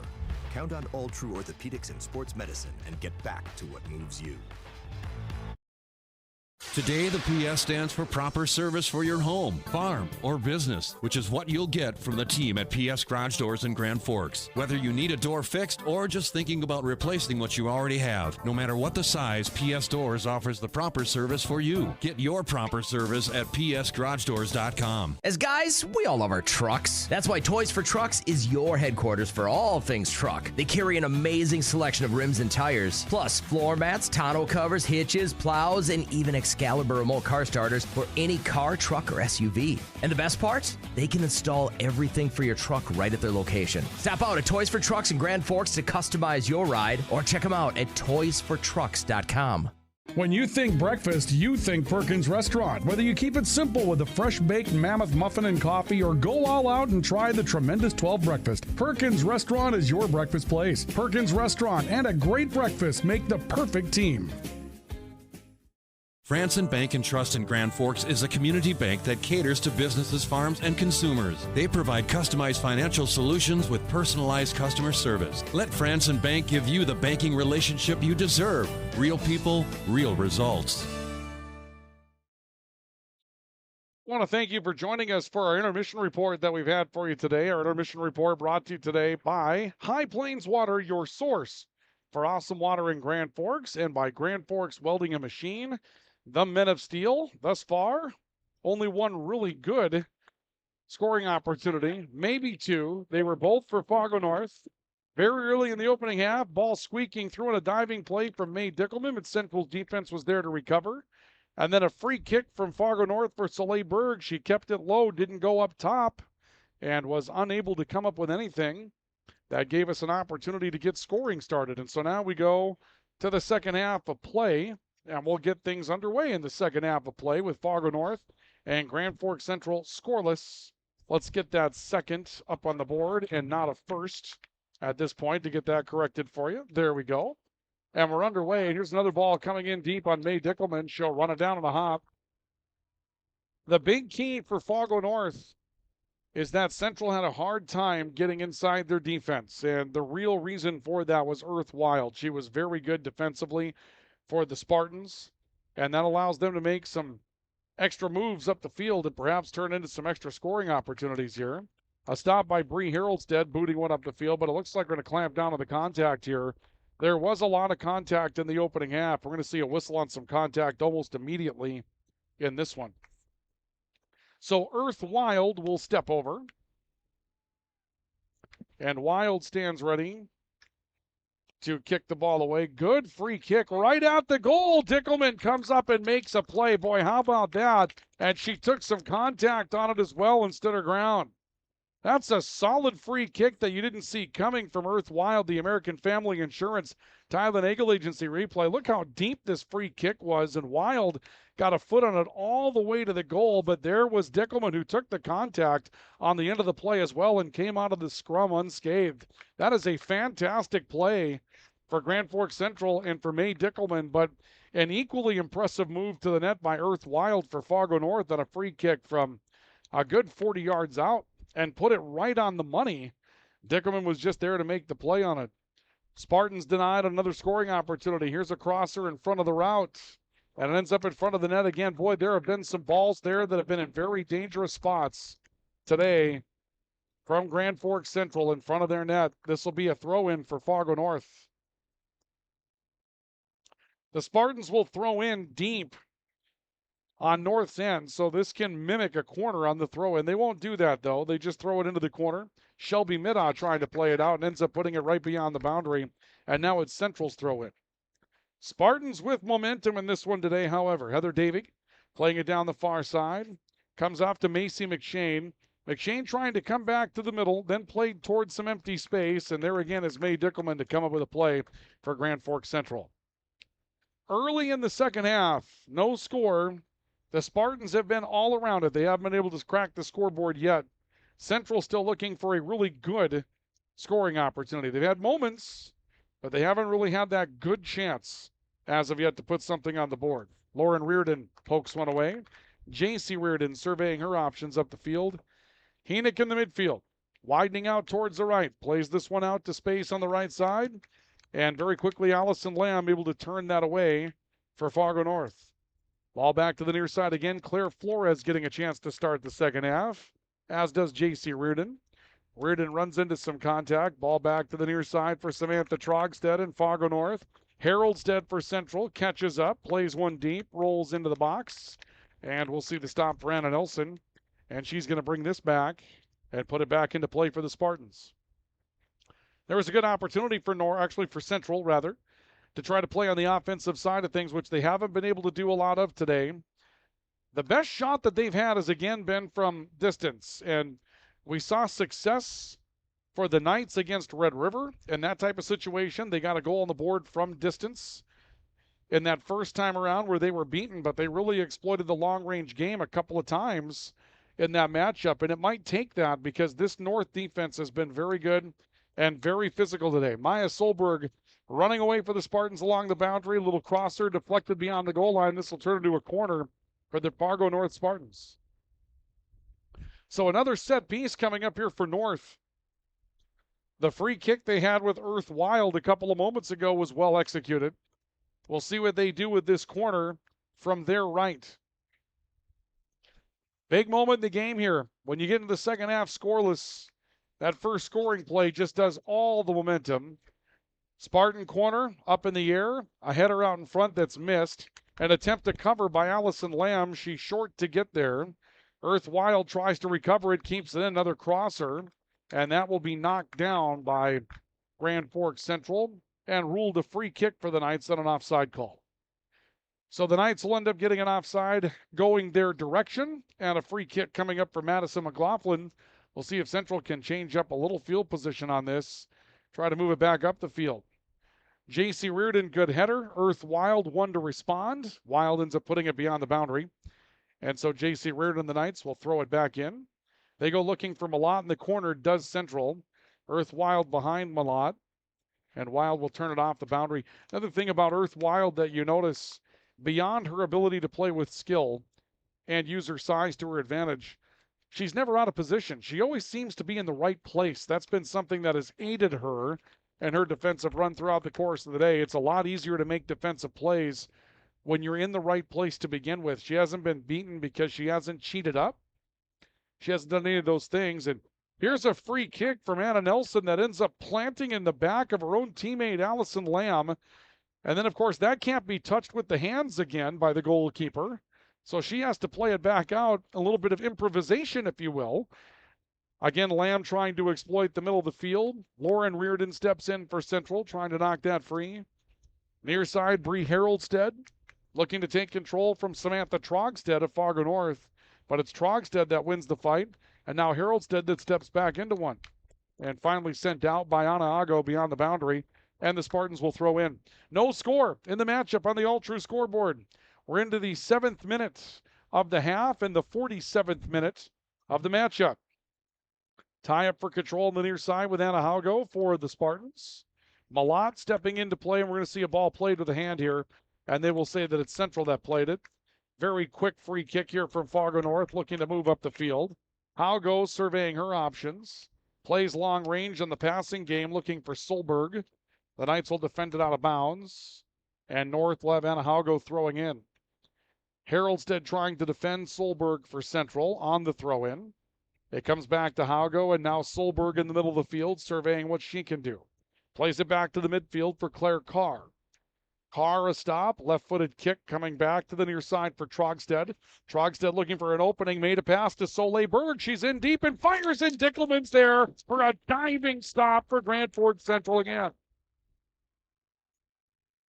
What a play by the goalkeeper for Grand Forks Central, the American Family Insurance Tyler Nagel Agency replay.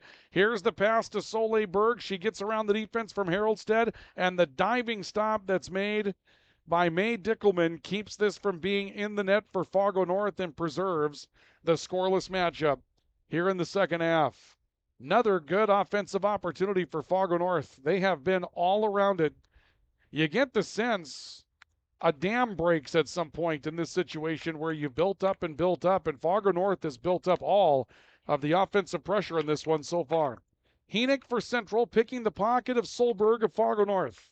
And Henick will send one up the field. Earth Wild's back to get it. And she'll opt for her own goalkeeper to make the play. Nelson sends it out to the near boundary. Trogstead played that well off the heel. Aubrielle Kramer trying to cut it off, but Trogstead continues to possess the ball to the middle. Picked up there by McLaughlin, and she'll plant it out of play for Central. Spartans will have a throw in. Haugo set to throw it across for Fargo North. And the Knights will get together as Soleil Berg comes over to pick it up. Soleil Berg took some contact from Claire Flores. Berg planted. Free kick coming up for Central. Looks like Earth Wild will take this with the wind at her back. And from this range, she put one on net once before. This is a scoring strike for Fargo North. This one a bit offline. She pulled it wide side of the net to her left. She didn't quite have the same effort on that she did on the free kick previously along the boundary. And an easy play for May Dickelman to make for Grand Forks Central. So the Knights get ready to play it back. In the 10th minute of the half, the 50th minute of the game, and still scoreless on our all-true scoreboard. Ball played to the right side. Henick trying to take control for Central. Ends up coming up short on the ball. Shelby Middaugh off to the right for a crosser for the Spartans. Come back out to the top of the goal box. And now Aubrielle Kramer steps in front and sends one back towards the near side of the field. Flores does battle for control with Anna Haugo. Good play by the Spartans to keep that moving up the field. Back to Allison Lamb at center field for Fargo North. Near side of play to the boundary. Hago trying to quarterback this play again. Moves it down the sideline. Great little give and go pass opening up Solberg, but offside will be the call. That was a great move by Grand Forks Central to get back defensively, but Maya Solberg was the player that was opened up on the pass from Shelby Middaugh. Little give and go along the boundary. In the end, though, Central will get the benefit of an offside call. Second of the half against Fargo North. Madison McLaughlin, free kick out to midfield. Malott trying to run it down, plays it off a hip. Deflected in the air as she engages with Allison Lamb for control. Lamb for North. Malott for Central running down the boundary on the dribble. Reverses her field back to mid. Henick, long range strike right into the goaltender, and they're able to make the stop with Anna Nelson. That's the game that Central will probably have to move to, and that's a good strike by Claire Henick towards the goal, but that's where Central's offense is going to come from. We had talked about it at the end of the opening half, and you can see the adjustments made in that sequence where Henick was looking to score from long range outs rather than trying to come up with another pass to beat this Fargo North defense. Spartans will throw in along the far boundary. 10 minutes have gone by in the half, into the 51st minute of the matchup. And so far scoreless, but Fargo North has had the vast majority of the opportunities today. Timeouts brought to you by Apex Apparel, your hometown quick turnaround promotional goods store in Grand Forks. Custom embroidery, screen printing, they get it all done in their shop on Demers, just to the east of the overpass on Columbia Road. And S&T Quick Stop brings you our timeouts today as well. S&T Quick Stop is your quick stop in Thompson. On the way back to Grand Forks on Highway 15. Great meal ideas. They've got family meals for you, wingman pizzas, full grocery items. Get control of your night with a Quick Stop at S&T Quick Stop. Allison Lamb for Fargo North trying to run down control of a ball thrown toward the net by Central. Ends up beyond play again. J.C. Reardon with a throw in. Sends it back towards the middle.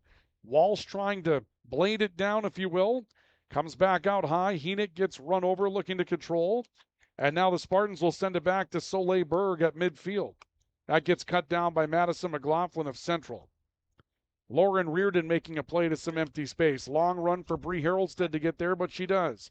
Haroldstead tries to access from deep. Comes out in front. Ava Walsh a turn and fire. Guess who blocked it? Earth Wild was there again. Aubrielle Kramer tries to attack the net from distance. Flores picks up the ball. Henick trying to put one to a place where she can make a play. Got control of it. Takes it back once again. Mallet looking right side, strikes, and again, Anna Nelson is there to make a stop going down onto the turf to get it. It's a goaltender show today, or a goalkeeper show between these two. The American Family Insurance Tyler Nagel Agency replay. Here's the strike from distance again, and right there is Anna Nelson to make the dive to her left and make sure that this game stays scoreless at this point. The clock is not stopped, but we see a bit of a stoppage in play here. As we get ready for Central, it would appear to throw a ball in on the far sideline after a substitution. And the Knights do play it in to center. A lot of open space on the right side of the field. That's where Central put this ball. Flores trying to get into the back of Spartan Anna Haugo, who was back defensively, and this will be a free kick coming up for Fargo North. Boy, they allowed a ton of contact in the opening half, and I think those are some of the adjustments that were made by our officials in the second half. They're going to clamp down on contact because they have made very quick whistles on contact plays throughout this second half of play. Central have one out of play from Emily Common, who's played well defensively today for the Knights. Throw in for the Spartans. Anna Haugo sends it into empty space. Solberg trying to run it down against Aubrielle Kramer. Kramer turned it back to the sideline for Flores. A stop. Maya Solberg comes back towards the point area with the ball. Turns it back out of the midfield for Anna Haugo. Haugo coming down the boundary, and Aubrielle Kramer instinctively putting her right foot out to that, sending it beyond the boundary, and North again will have a throw in. Made our way into the 15th minute of the half, the 55th minute of the match. Still scoreless. North with more opportunities. Central with some of the more recent opportunities. Here's a long-range bender that comes from the right point from Anna Haugo, and May Dickelman able to knock that down and take control of it. Dickelman stands to put it back in play for the Knights. Sends it back out to J.C. Reardon along the midfield stripe. Reardon trying to make a turn. Bracketed well defensively. Good physical play over on the far side again coming from Shelby Middaugh. Middaugh turning it up the boundary, ends up playing it beyond. And Central have a throw in. Knights set to throw in a cross. We'll wait for a couple of additional substitutions to be made before play resumes. A step at it once. And I believe it's Kelsey McLaughlin that's over there that will throw this in. She sends it along the boundary. Went looking for Rowan Olmstead. Olmstead was bracketed by two different Spartan defenders. Another throw in coming in. Kelsey McLaughlin throws that one down the boundary, and really nobody home. So now it's the Spartans' turn to play off their right side of the field. Rowan Olmstead, as you heard, just checked back into the matchup. She's one of their better offensive threats for Central, but limited touches today due to the defensive prowess of this Spartan team. Earth Wild tracking a ball down along the boundary far edge, and Wild will let it go beyond the boundary before she steps back into a throw-in. Back out towards the middle of the field. Head around the middle coming from Malott trying to run that down. Central back to it. Reardon sending it across. McLaughlin plays it back to her defenders. Aubrielle Kramer will send it up the field. Ava Walsh trying to run it down against Earth Wild for Fargo North. Wild sends it up to Middaugh on the far boundary. Middaugh being chased, and then a big collision over on the far edge, and that will result in a whistle and a free kick coming up for Central after Kelsey McLaughlin took a piece of contact that put her on the turf. We'll see Madison McLaughlin stepping into a ball for Grand Forks Central, and the wind is actually blowing the ball around out there. You can see it wiggle before McLaughlin could approach it. McLaughlin sends one towards the middle of the field in front of the net. Earth Wild with a header out. Malott heads it back in. It's out on top of the box. Another header from Wild. Kramer trying to step up in front of Solberg. Now it's Lauren Reardon. Can't play it around Solberg. Solberg takes a look at the field. She has Macy McShane in the middle of the field trying to find an opening. Long range play down the field. Won't even call it a scoring strike. That was more along the lines of just playing it deep to see if something good would happen. And May Dickelman was there to run it down.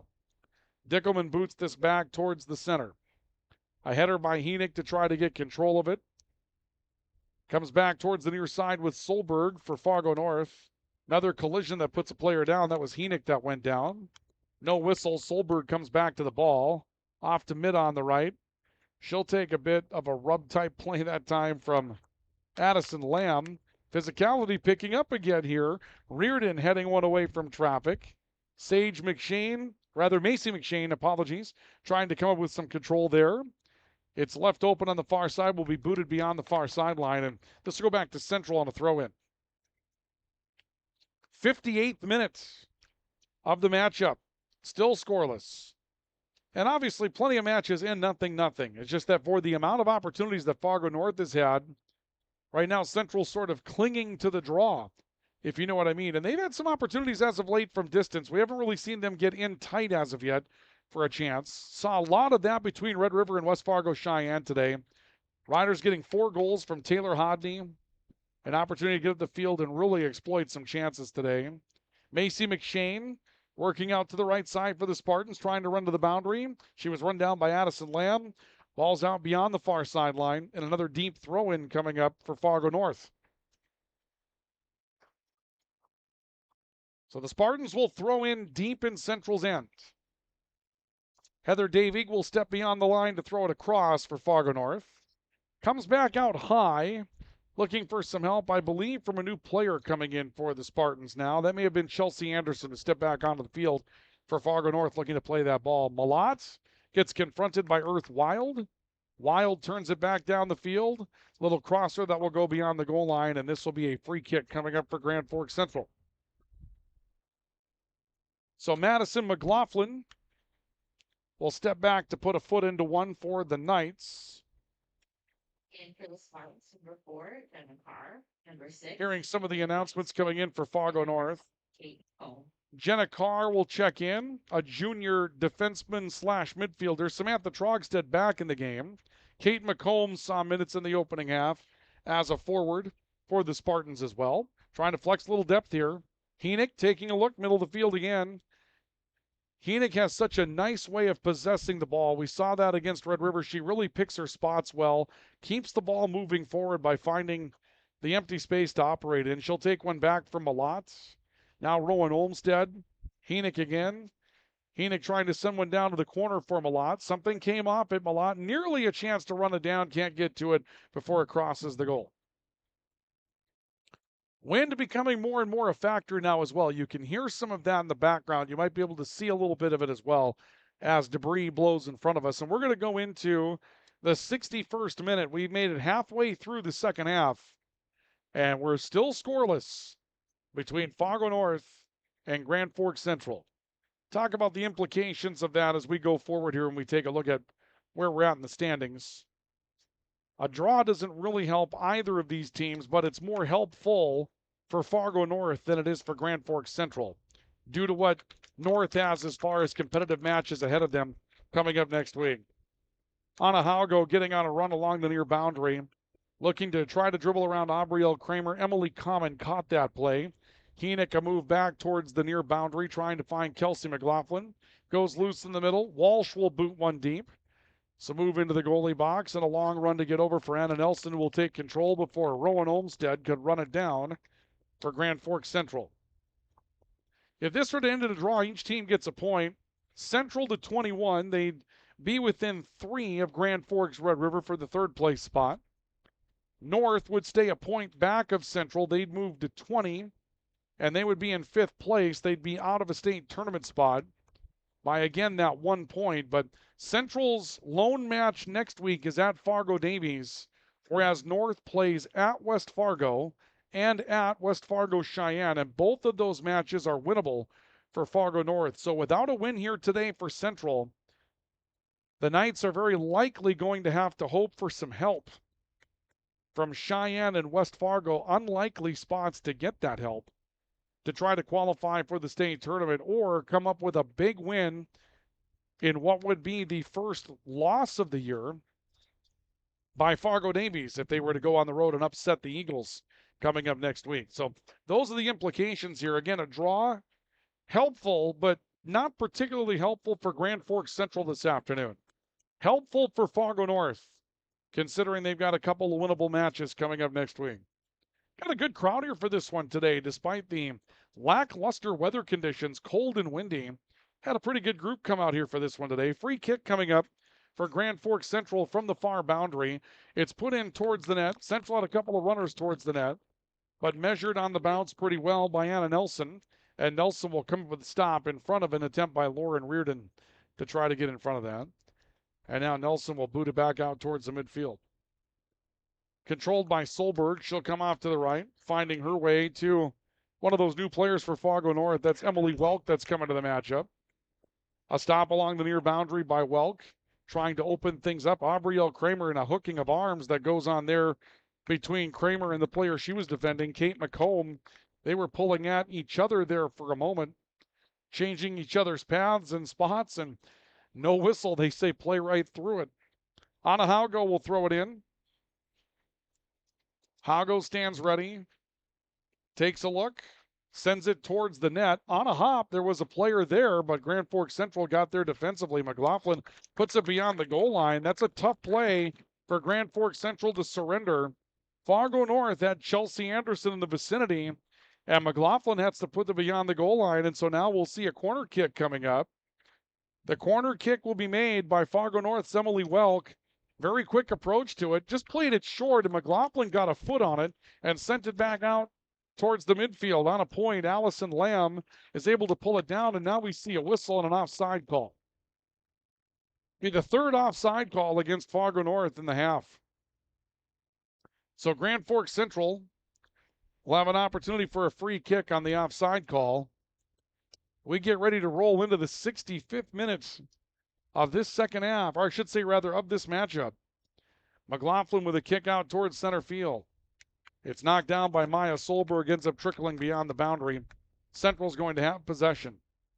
Aubrielle Kramer will execute the throw-in.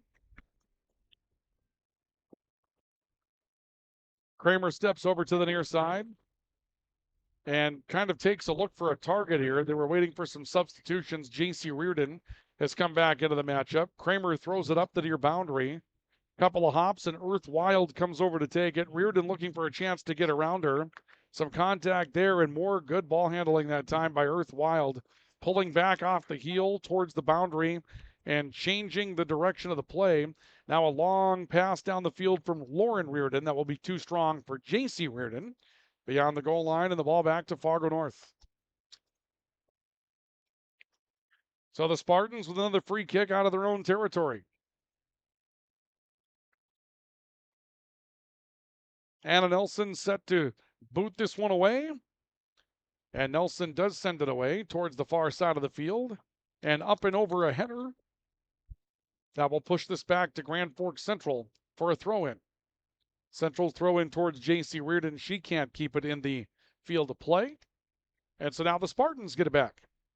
We've seen a lot of this today. When the ball gets to the boundary, it takes a few circuits before somebody comes up with control, because the middle of the field just is not a place that really in the first half either team wanted to be. Central's been more comfortable being out in the middle of the field here in the second half, but in the first half, it seemed like the game plan for both was to keep things along the boundary.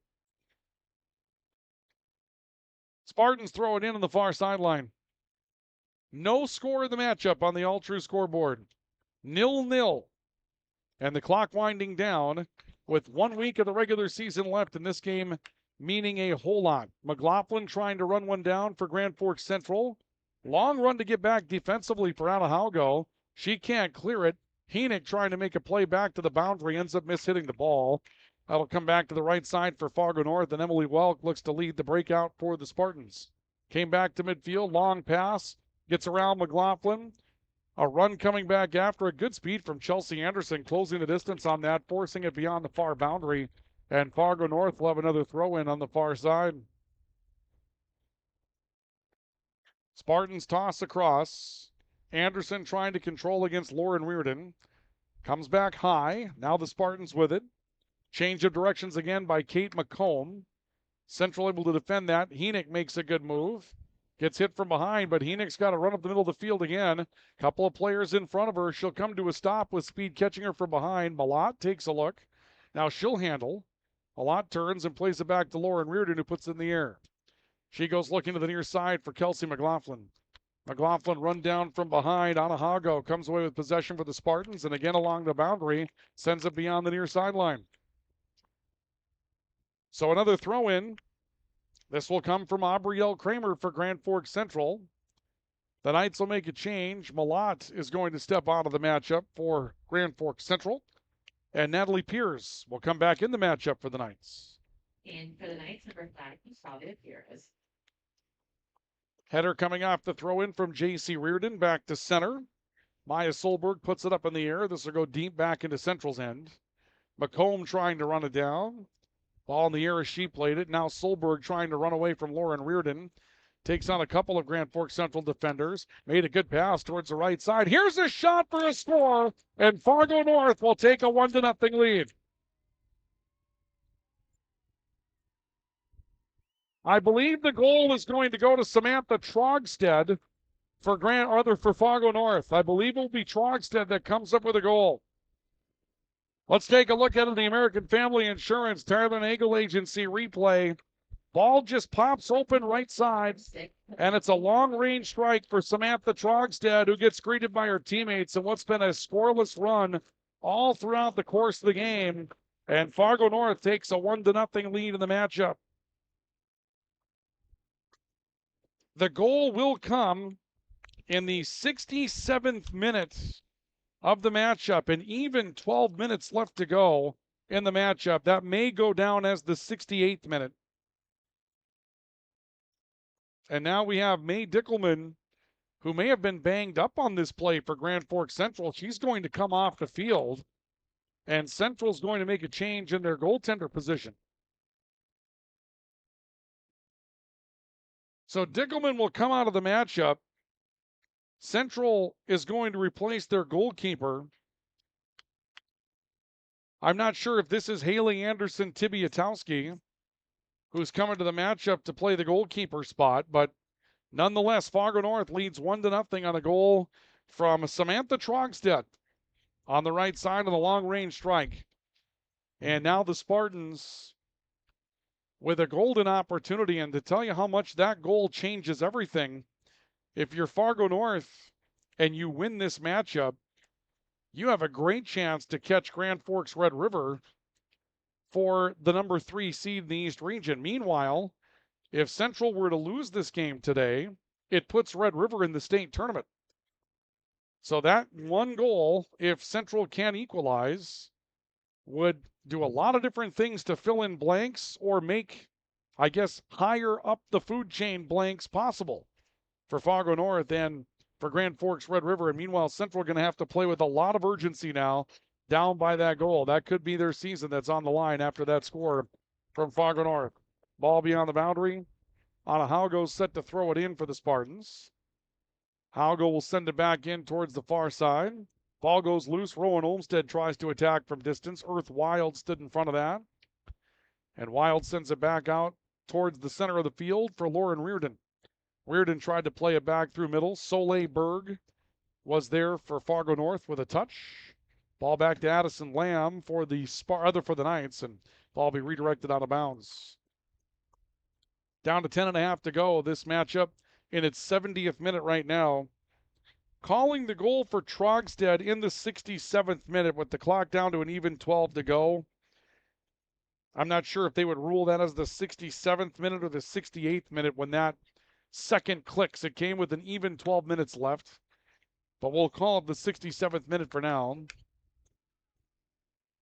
Actually, let's correct that. Let's go ahead and say the 68th minute. I'm going to go, again, without knowing the official scoring, we're going to go with the 68th minute for Samantha Trogstedt and the lone goal in this one. And time running out on Grand Forks Central. The dam didn't break per se. That was a long-range strike for Fargo North. That really took a lot for Samantha Trogstedt to find, but she had a pass open up in front of her on the right side, and she was able to exploit it when she came open and attack the angle to score. And then May Dickelman comes out of the game, and it almost looks like she's ready to come back in. She's in a substitution area, so she may have taken a hit, collided with the ground in a tough way, trying to, come up with an opportunity to make the big save, but it looks like she's ready to come back in the game, and she's going to here. So she will dash back onto the field and retake that goalkeeper position. And it was actually Alyssa Jumonville that had come in for Grand Forks Central as the goalkeeper in that situation, a sophomore. Now Dickelman comes back into the matchup.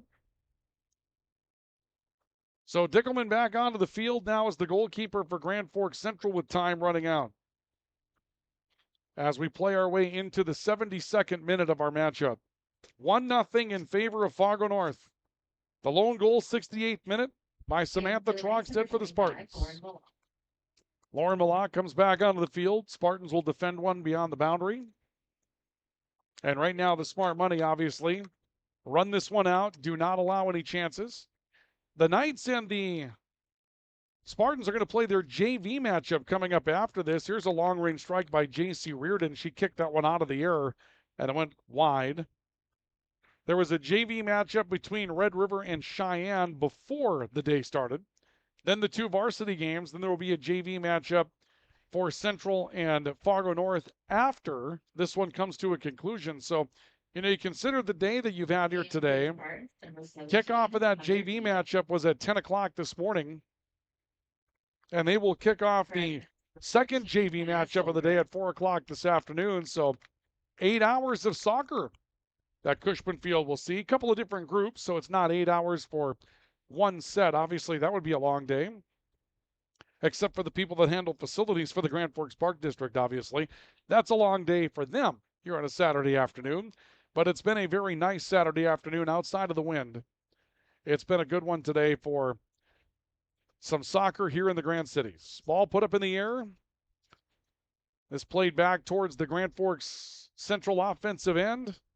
They're looking for any sort of offensive play that they can find right now. A step in by Soleil Berg.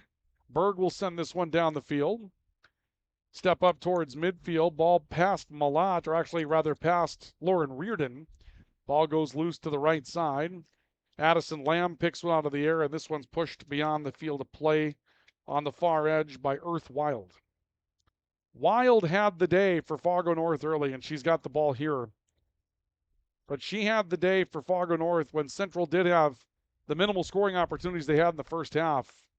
Earth Wild was a player that really turned things away from Grand Forks Central being able to really put a challenge on. And then at the end, Fargo North comes up with a lone score in the matchup, and right now they're in the process of just trying to run this thing out.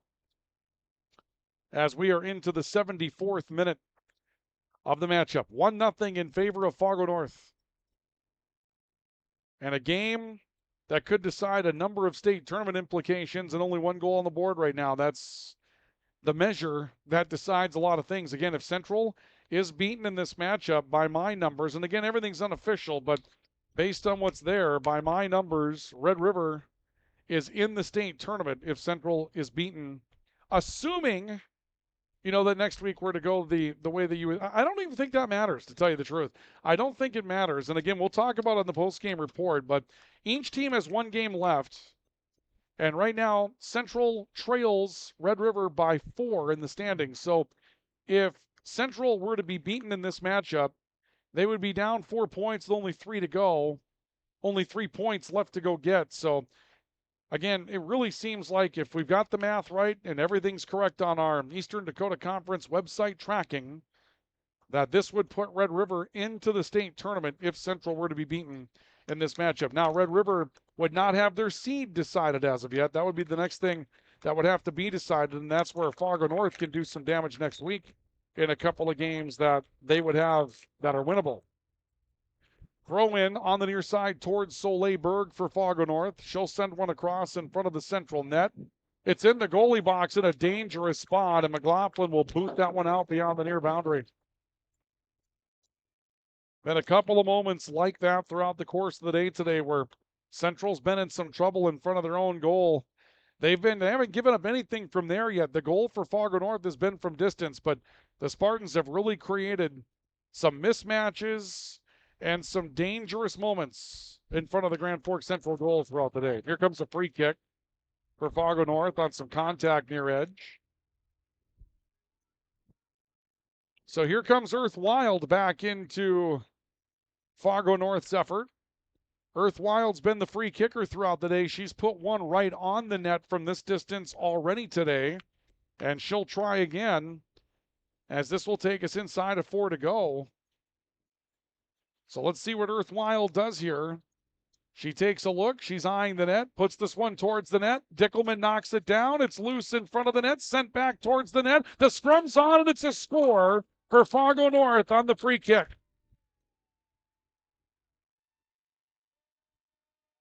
It'll make it 2-0 in favor of Fargo North.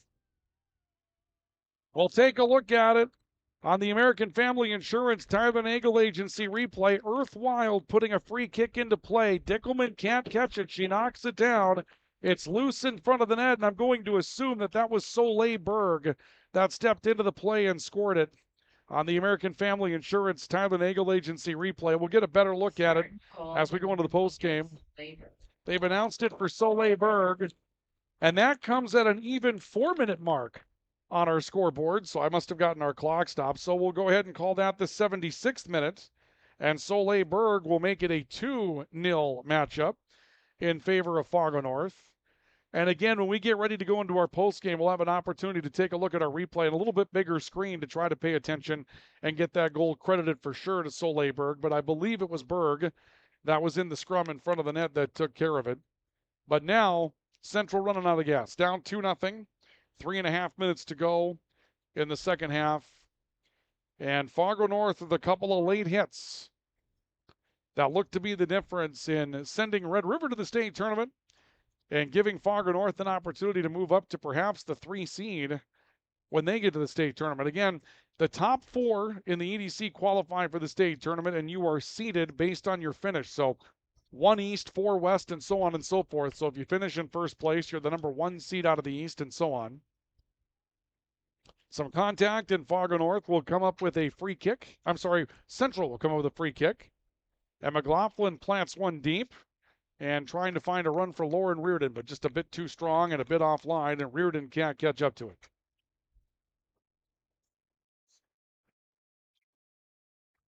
Anna Nelson will send it out for the Fargo North Spartans with 2.5 minutes to go. And Nelson redirects one wide on the far side. It's touched up to control, I believe, by a new Grand Forks Central Knight that's out there. That may be Annalicia Contreras that's come into the game. She knocked that one down to try to take some control. Today is senior day for Grand Forks Central, and a very young team that has just 3 seniors, Clara Flores, Alicia Contreras, and Claire Heenick. And so a lot of youth coming back onto this Grand Forks Central Knights team. Ton of juniors on this roster, and freshmen and 8th graders as well that have played some big moments throughout the course of the year. Ball knocked in the air out towards center as Reardon tries to keep it in the offensive area for the Knights. Solberg will play this back to her right. Now gets it back again, exchanges spots with Macy McShane. Can't quite get it up the field. Rowan Olmstead got a hold of one. Now it's Reardon trying to widen out, sent to Bender from the right point. That will just hook in front of the net and go long. As we play through the 79th minute of the matchup, time running out. We'll have a brief post-game report coming up and wrap up our day of soccer here today at Cushman Field. And we'll see the free kick from Fargo North back out towards midfield, picked up by Malott. A stop, play it back towards the right, a touch from Rowan Olmstead, and booted out by Allison Lamb. And we go to the final minute now of the half. A run by Macy McShane. She'll play it off towards the near side for Solberg and Fargo North. Solberg taking a look, coming back towards her right. Looks to exploit, keeps this low on the ground, can do a couple of things here, but she was looking for a run to it, and May Dickelman steps out to take control of that play, sends it back towards center. Couple of hops as it rolls back towards midfield. This will come back towards the near side. Run to get back to it for Aubrielle Kramer. Sends it back beyond the boundary. And we're down to the final 30 seconds. Well, the state tournament implications now for Central going to be really difficult. They're going to have to go beat Fargo Davies. They know that. In order to get into the state tournament, they will have to defeat Fargo Davies.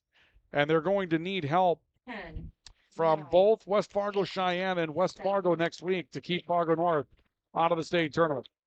And I think the Spartan crowd knew that this one probably had a lot of state tournament implications, and that's going to make this one go final. Fargo North defeats Grand Forks Central this afternoon by a final score of 2-0 in our matchup. Our post-game report brought to you by Spray Advantage, and Lake Region State College is on the way in just a couple of moments, so do stay with us. This is our coverage of high school soccer on the Rivards Turf and Forage Grand Trailer Sales Sports Network and KNOX Live Sports. Since 1972, Jarrell's Sports Center and Hockey World has provided year-round sporting goods, apparel, and of course, hockey equipment and training tools. You'll also find they have a state-of-the-art skate sharpening machine to give you the edge you need for anything sports. Stop in to Jarrell's and Hockey World. Hi, this is Jen from Absolute Refrigeration, your local commercial refrigeration experts. Our team provides excellent and dependable service to keep your business up and running all year long. Call us at 787-1200. Absolute Refrigeration. We're here when staying cool absolutely matters. ProAg in Grand Forks and Grafton carries the equipment and parts on hand to make your farming operation run smooth. They carry all major brands like Honeybee, Alloway, Amity, Artex, Hardy, Capello, Monosem, Pickett, Wilrich, and Black Ace. So whether you're trading in, buying, or just need parts, go to ProAgEquip.com to see everything ProAg has to offer. I'm Repairs in your car, truck, boat, or farm equipment seats to making boat covers or complete restorations of the interior of your hot rod. Finest Auto Trim in Grand Forks can make the inside of your rides look brand new again. Big or small, at Finest Auto Trim, we can cover it all. To check out our services, go to finestautotrim.com or stop out on Demers Avenue in Grand Forks to get your quote today. The Kubota BX Series, rated #1 in durability and owner experience. Talk to your Kubota dealer to schedule a demo. See the full line of Kubota at Acme Equipment Grand Forks. Residents of the Midwest are known for being self-starters and getting the job done. But when it comes to electrical work, it's best to call a professional. Hi, this is Steve from Bergstrom Electric. It's true that there's a certain glory to accomplishing a task on your own, but it's our experience that not only will save you time, but also the headaches that go along with home improvement projects. A simple phone call to Bergstrom Electric can make all the difference. At Bergstrom Electric, the light does shine brighter. When you need the right part for your pickup, head to Northwood or call Mike's Custom Truck. Amanda will drop ship any part you need: turbos, upgraded fuel pumps, Edge products, and more. Mike's Custom Truck, 587-6335. Tufty Marine in Northwood is your Lund Boat headquarters. Looking to buy, sell, or trade? Tufty Marine will get you into the Lund boat you've always wanted. And they have the parts and accessories you need as well. To check out their inventory, go to tuftymarine.com. Tufty Marine, your Lund dealer in Northwood, always willing to make it. Welcome back to our post-game report today from high school soccer on the Rougheriders Turf and Forage Grand Trailer Sales Sports Network and KNOX Live Sports. Your final score today is Fargo North 2 and Grand Forks Central nothing. And with the win today, Fargo North will improve their record to 6-2-4. They'll drop Central to 6-5-2. North moves to 22 points in the East region. Central stays at 20. And now Central 2 points out of the final spot in the Eastern Dakota Conference Tournament with only one game, or I should say rather 2 points out of the final spot in the state tournament out of the Eastern Dakota Conference. And with only one game left to play, they have to go to Fargo Davies. In order to make the state tournament, they will have to beat Fargo Davies on the road and then take losses of Fargo North, 2 West Fargo Cheyenne, and 2 West Fargo to finish the season. West Fargo must sweep between Cheyenne and North, or between Cheyenne and West Fargo, the Spartans next week to get Central into the state tournament. Now, this loss for Central does put Red River in the state tournament. Red River now with 24 points makes their way into the state tournament. They cannot be eliminated out of the state tournament mix. They can drop to the number 4 seed, though. They have 24 points, North with 22. And so to keep that number 3 seed, Central must defeat Fargo Shanley on the road coming up on Tuesday, and then get a little bit of help down the way as well, as North would have to be beaten twice if Central were to beat Shanley. North would have to be beaten just once. I should say, rather, North would have to be beaten twice if Red River beats Shanley.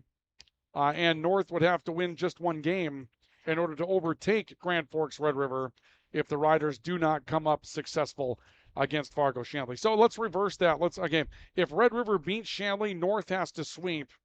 If Red River loses to Shanley, North has to win one of 2 in order to move up to the number 3 spot. But Red River's in after today is over, and Central now on the outside looking in. They're going to have to come up with some big heroics down the stretch in order to get in. Post-game report brought to you by Spray Advantage. Everything you need for spraying and application on your farm. The difference between Spray Advantage and their competitors is that Spray Advantage has what you're looking for in stock. Tips, tanks, nozzles, pumps, grain carts, seed tenders, 2 locations to serve you in Grand Forks and St. Thomas. Spray Advantage, make them a part of your agricultural game plan now and for years to come. Let's take a look at our highlights with our plays of the game.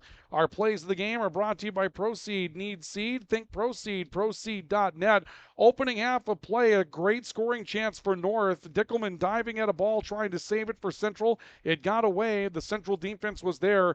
Then a free kick for Soleil Berg, and Berg's free kick she kept low, run around the wall, and Dickelman saw that well. Here was one good chance for Grand Forks Central. They open up a pass to McLaughlin, but Earth Wild was so good today for North that she ran it down. Here's the second good chance. Long range strike and a diving stab was made by Anna Nelson to keep that out of the net. First goal, right side, Trogstad from long range for Fargo North to put them up 1-0, and then a scrum on a free kick in front of the net. This goes loose right in front of the net, and it appeared to be Soleil Berg that got the final boot on that one, and those are the plays of the game, and they're brought to you by Proceed. Need seed? Think Proceed. Proceed.net. Before we go to the scoring summary, I want to take one look on the big screen here at that final replay to see who that was that got that final nudge on the soccer ball. That was Soleil Berg that came up with that nudge. I'm going to take one more look at it just to make sure. I have a chance to see something that you can't see here. Ball knocked down by Dickelman, and that ball was loose. And yeah, it was Soleil Berg that got a foot on that for Fargo North, so we did credit that goal correctly. It was Soleil Berg that came up with a second goal. The scoring summary, it was Samantha Trogstad in the 68th minute for Fargo North and Soleil Berg in the 76th minute for Fargo North. That makes it the 2-0 victory for the Spartans over Grand Forks Central today. And so your final score, 2-0. Those are our highlights of the game brought to you by Proceed. Need seed? Think Proceed. Proceed.net. Final order of business, our Player of the Game Award. And our Player of the Game Award brought to you by PS Garage Doors, where the PS stands for perfect service. PS Garage Doors is ready to offer you service on any make and model of garage door. Call 772-DOOR. That's 772-DOOR for PS Garage Doors in Grand Forks and Devil's Lake. And the Knights can't get a good performance today as far as the offense is concerned. Defensively, some moments, but I'll tell you what, we'll make the seniors the player of the game today on Senior Day for Central. Clara Flores had some good runs today. And Alicia Contreras got into the matchup. Claire Henick did Claire Henick things, occupying the middle today. We'll make the seniors the players of the game today. And our Finest Auto Trim, Finest Cover of the game is brought to you by Finest Auto Trim, where big or small, they cover it all. Finest Auto Trim specializing in the recovery of vehicle and boat seats. It's time to get the boat out on the water. Memorial Day is approaching and you want to have a great summer with it. If you go out this coming weekend and you find out that your boat just isn't feeling the way it should because of its upholstery and seat covers, give Finest Auto Trim a call or stop and see them at 2201 Demers in Grand Forks and get those recovered. And remember, with rain coming in, if you have things you're going to store outside, if you add that new boat or pontoon and you're going to store it out of doors, let them custom make a cover for you to keep that protected at Finest Auto Trim. And the Finest Auto Trim, Finest Cover of the game, again, going to a defensive play today. And for a couple of straight games today, we've got to award that to the opposition today, but there was one really, really big defensive play that was made today, and it came from Fargo North's goalkeeper, Anna Nelson, although Mae Dickelman had a couple of nice diving stops as well. But you take a look at this play from Dickelman in the long-range strike and a dive that way to keep that out of the net. That is a huge, huge play today for Fargo North in a scoreless game, and so we'll give that to Anna Nelson, the goaltender for Fargo North, as our Finest Cover of the Game award winner. And that's going to do it for our coverage of high school soccer today.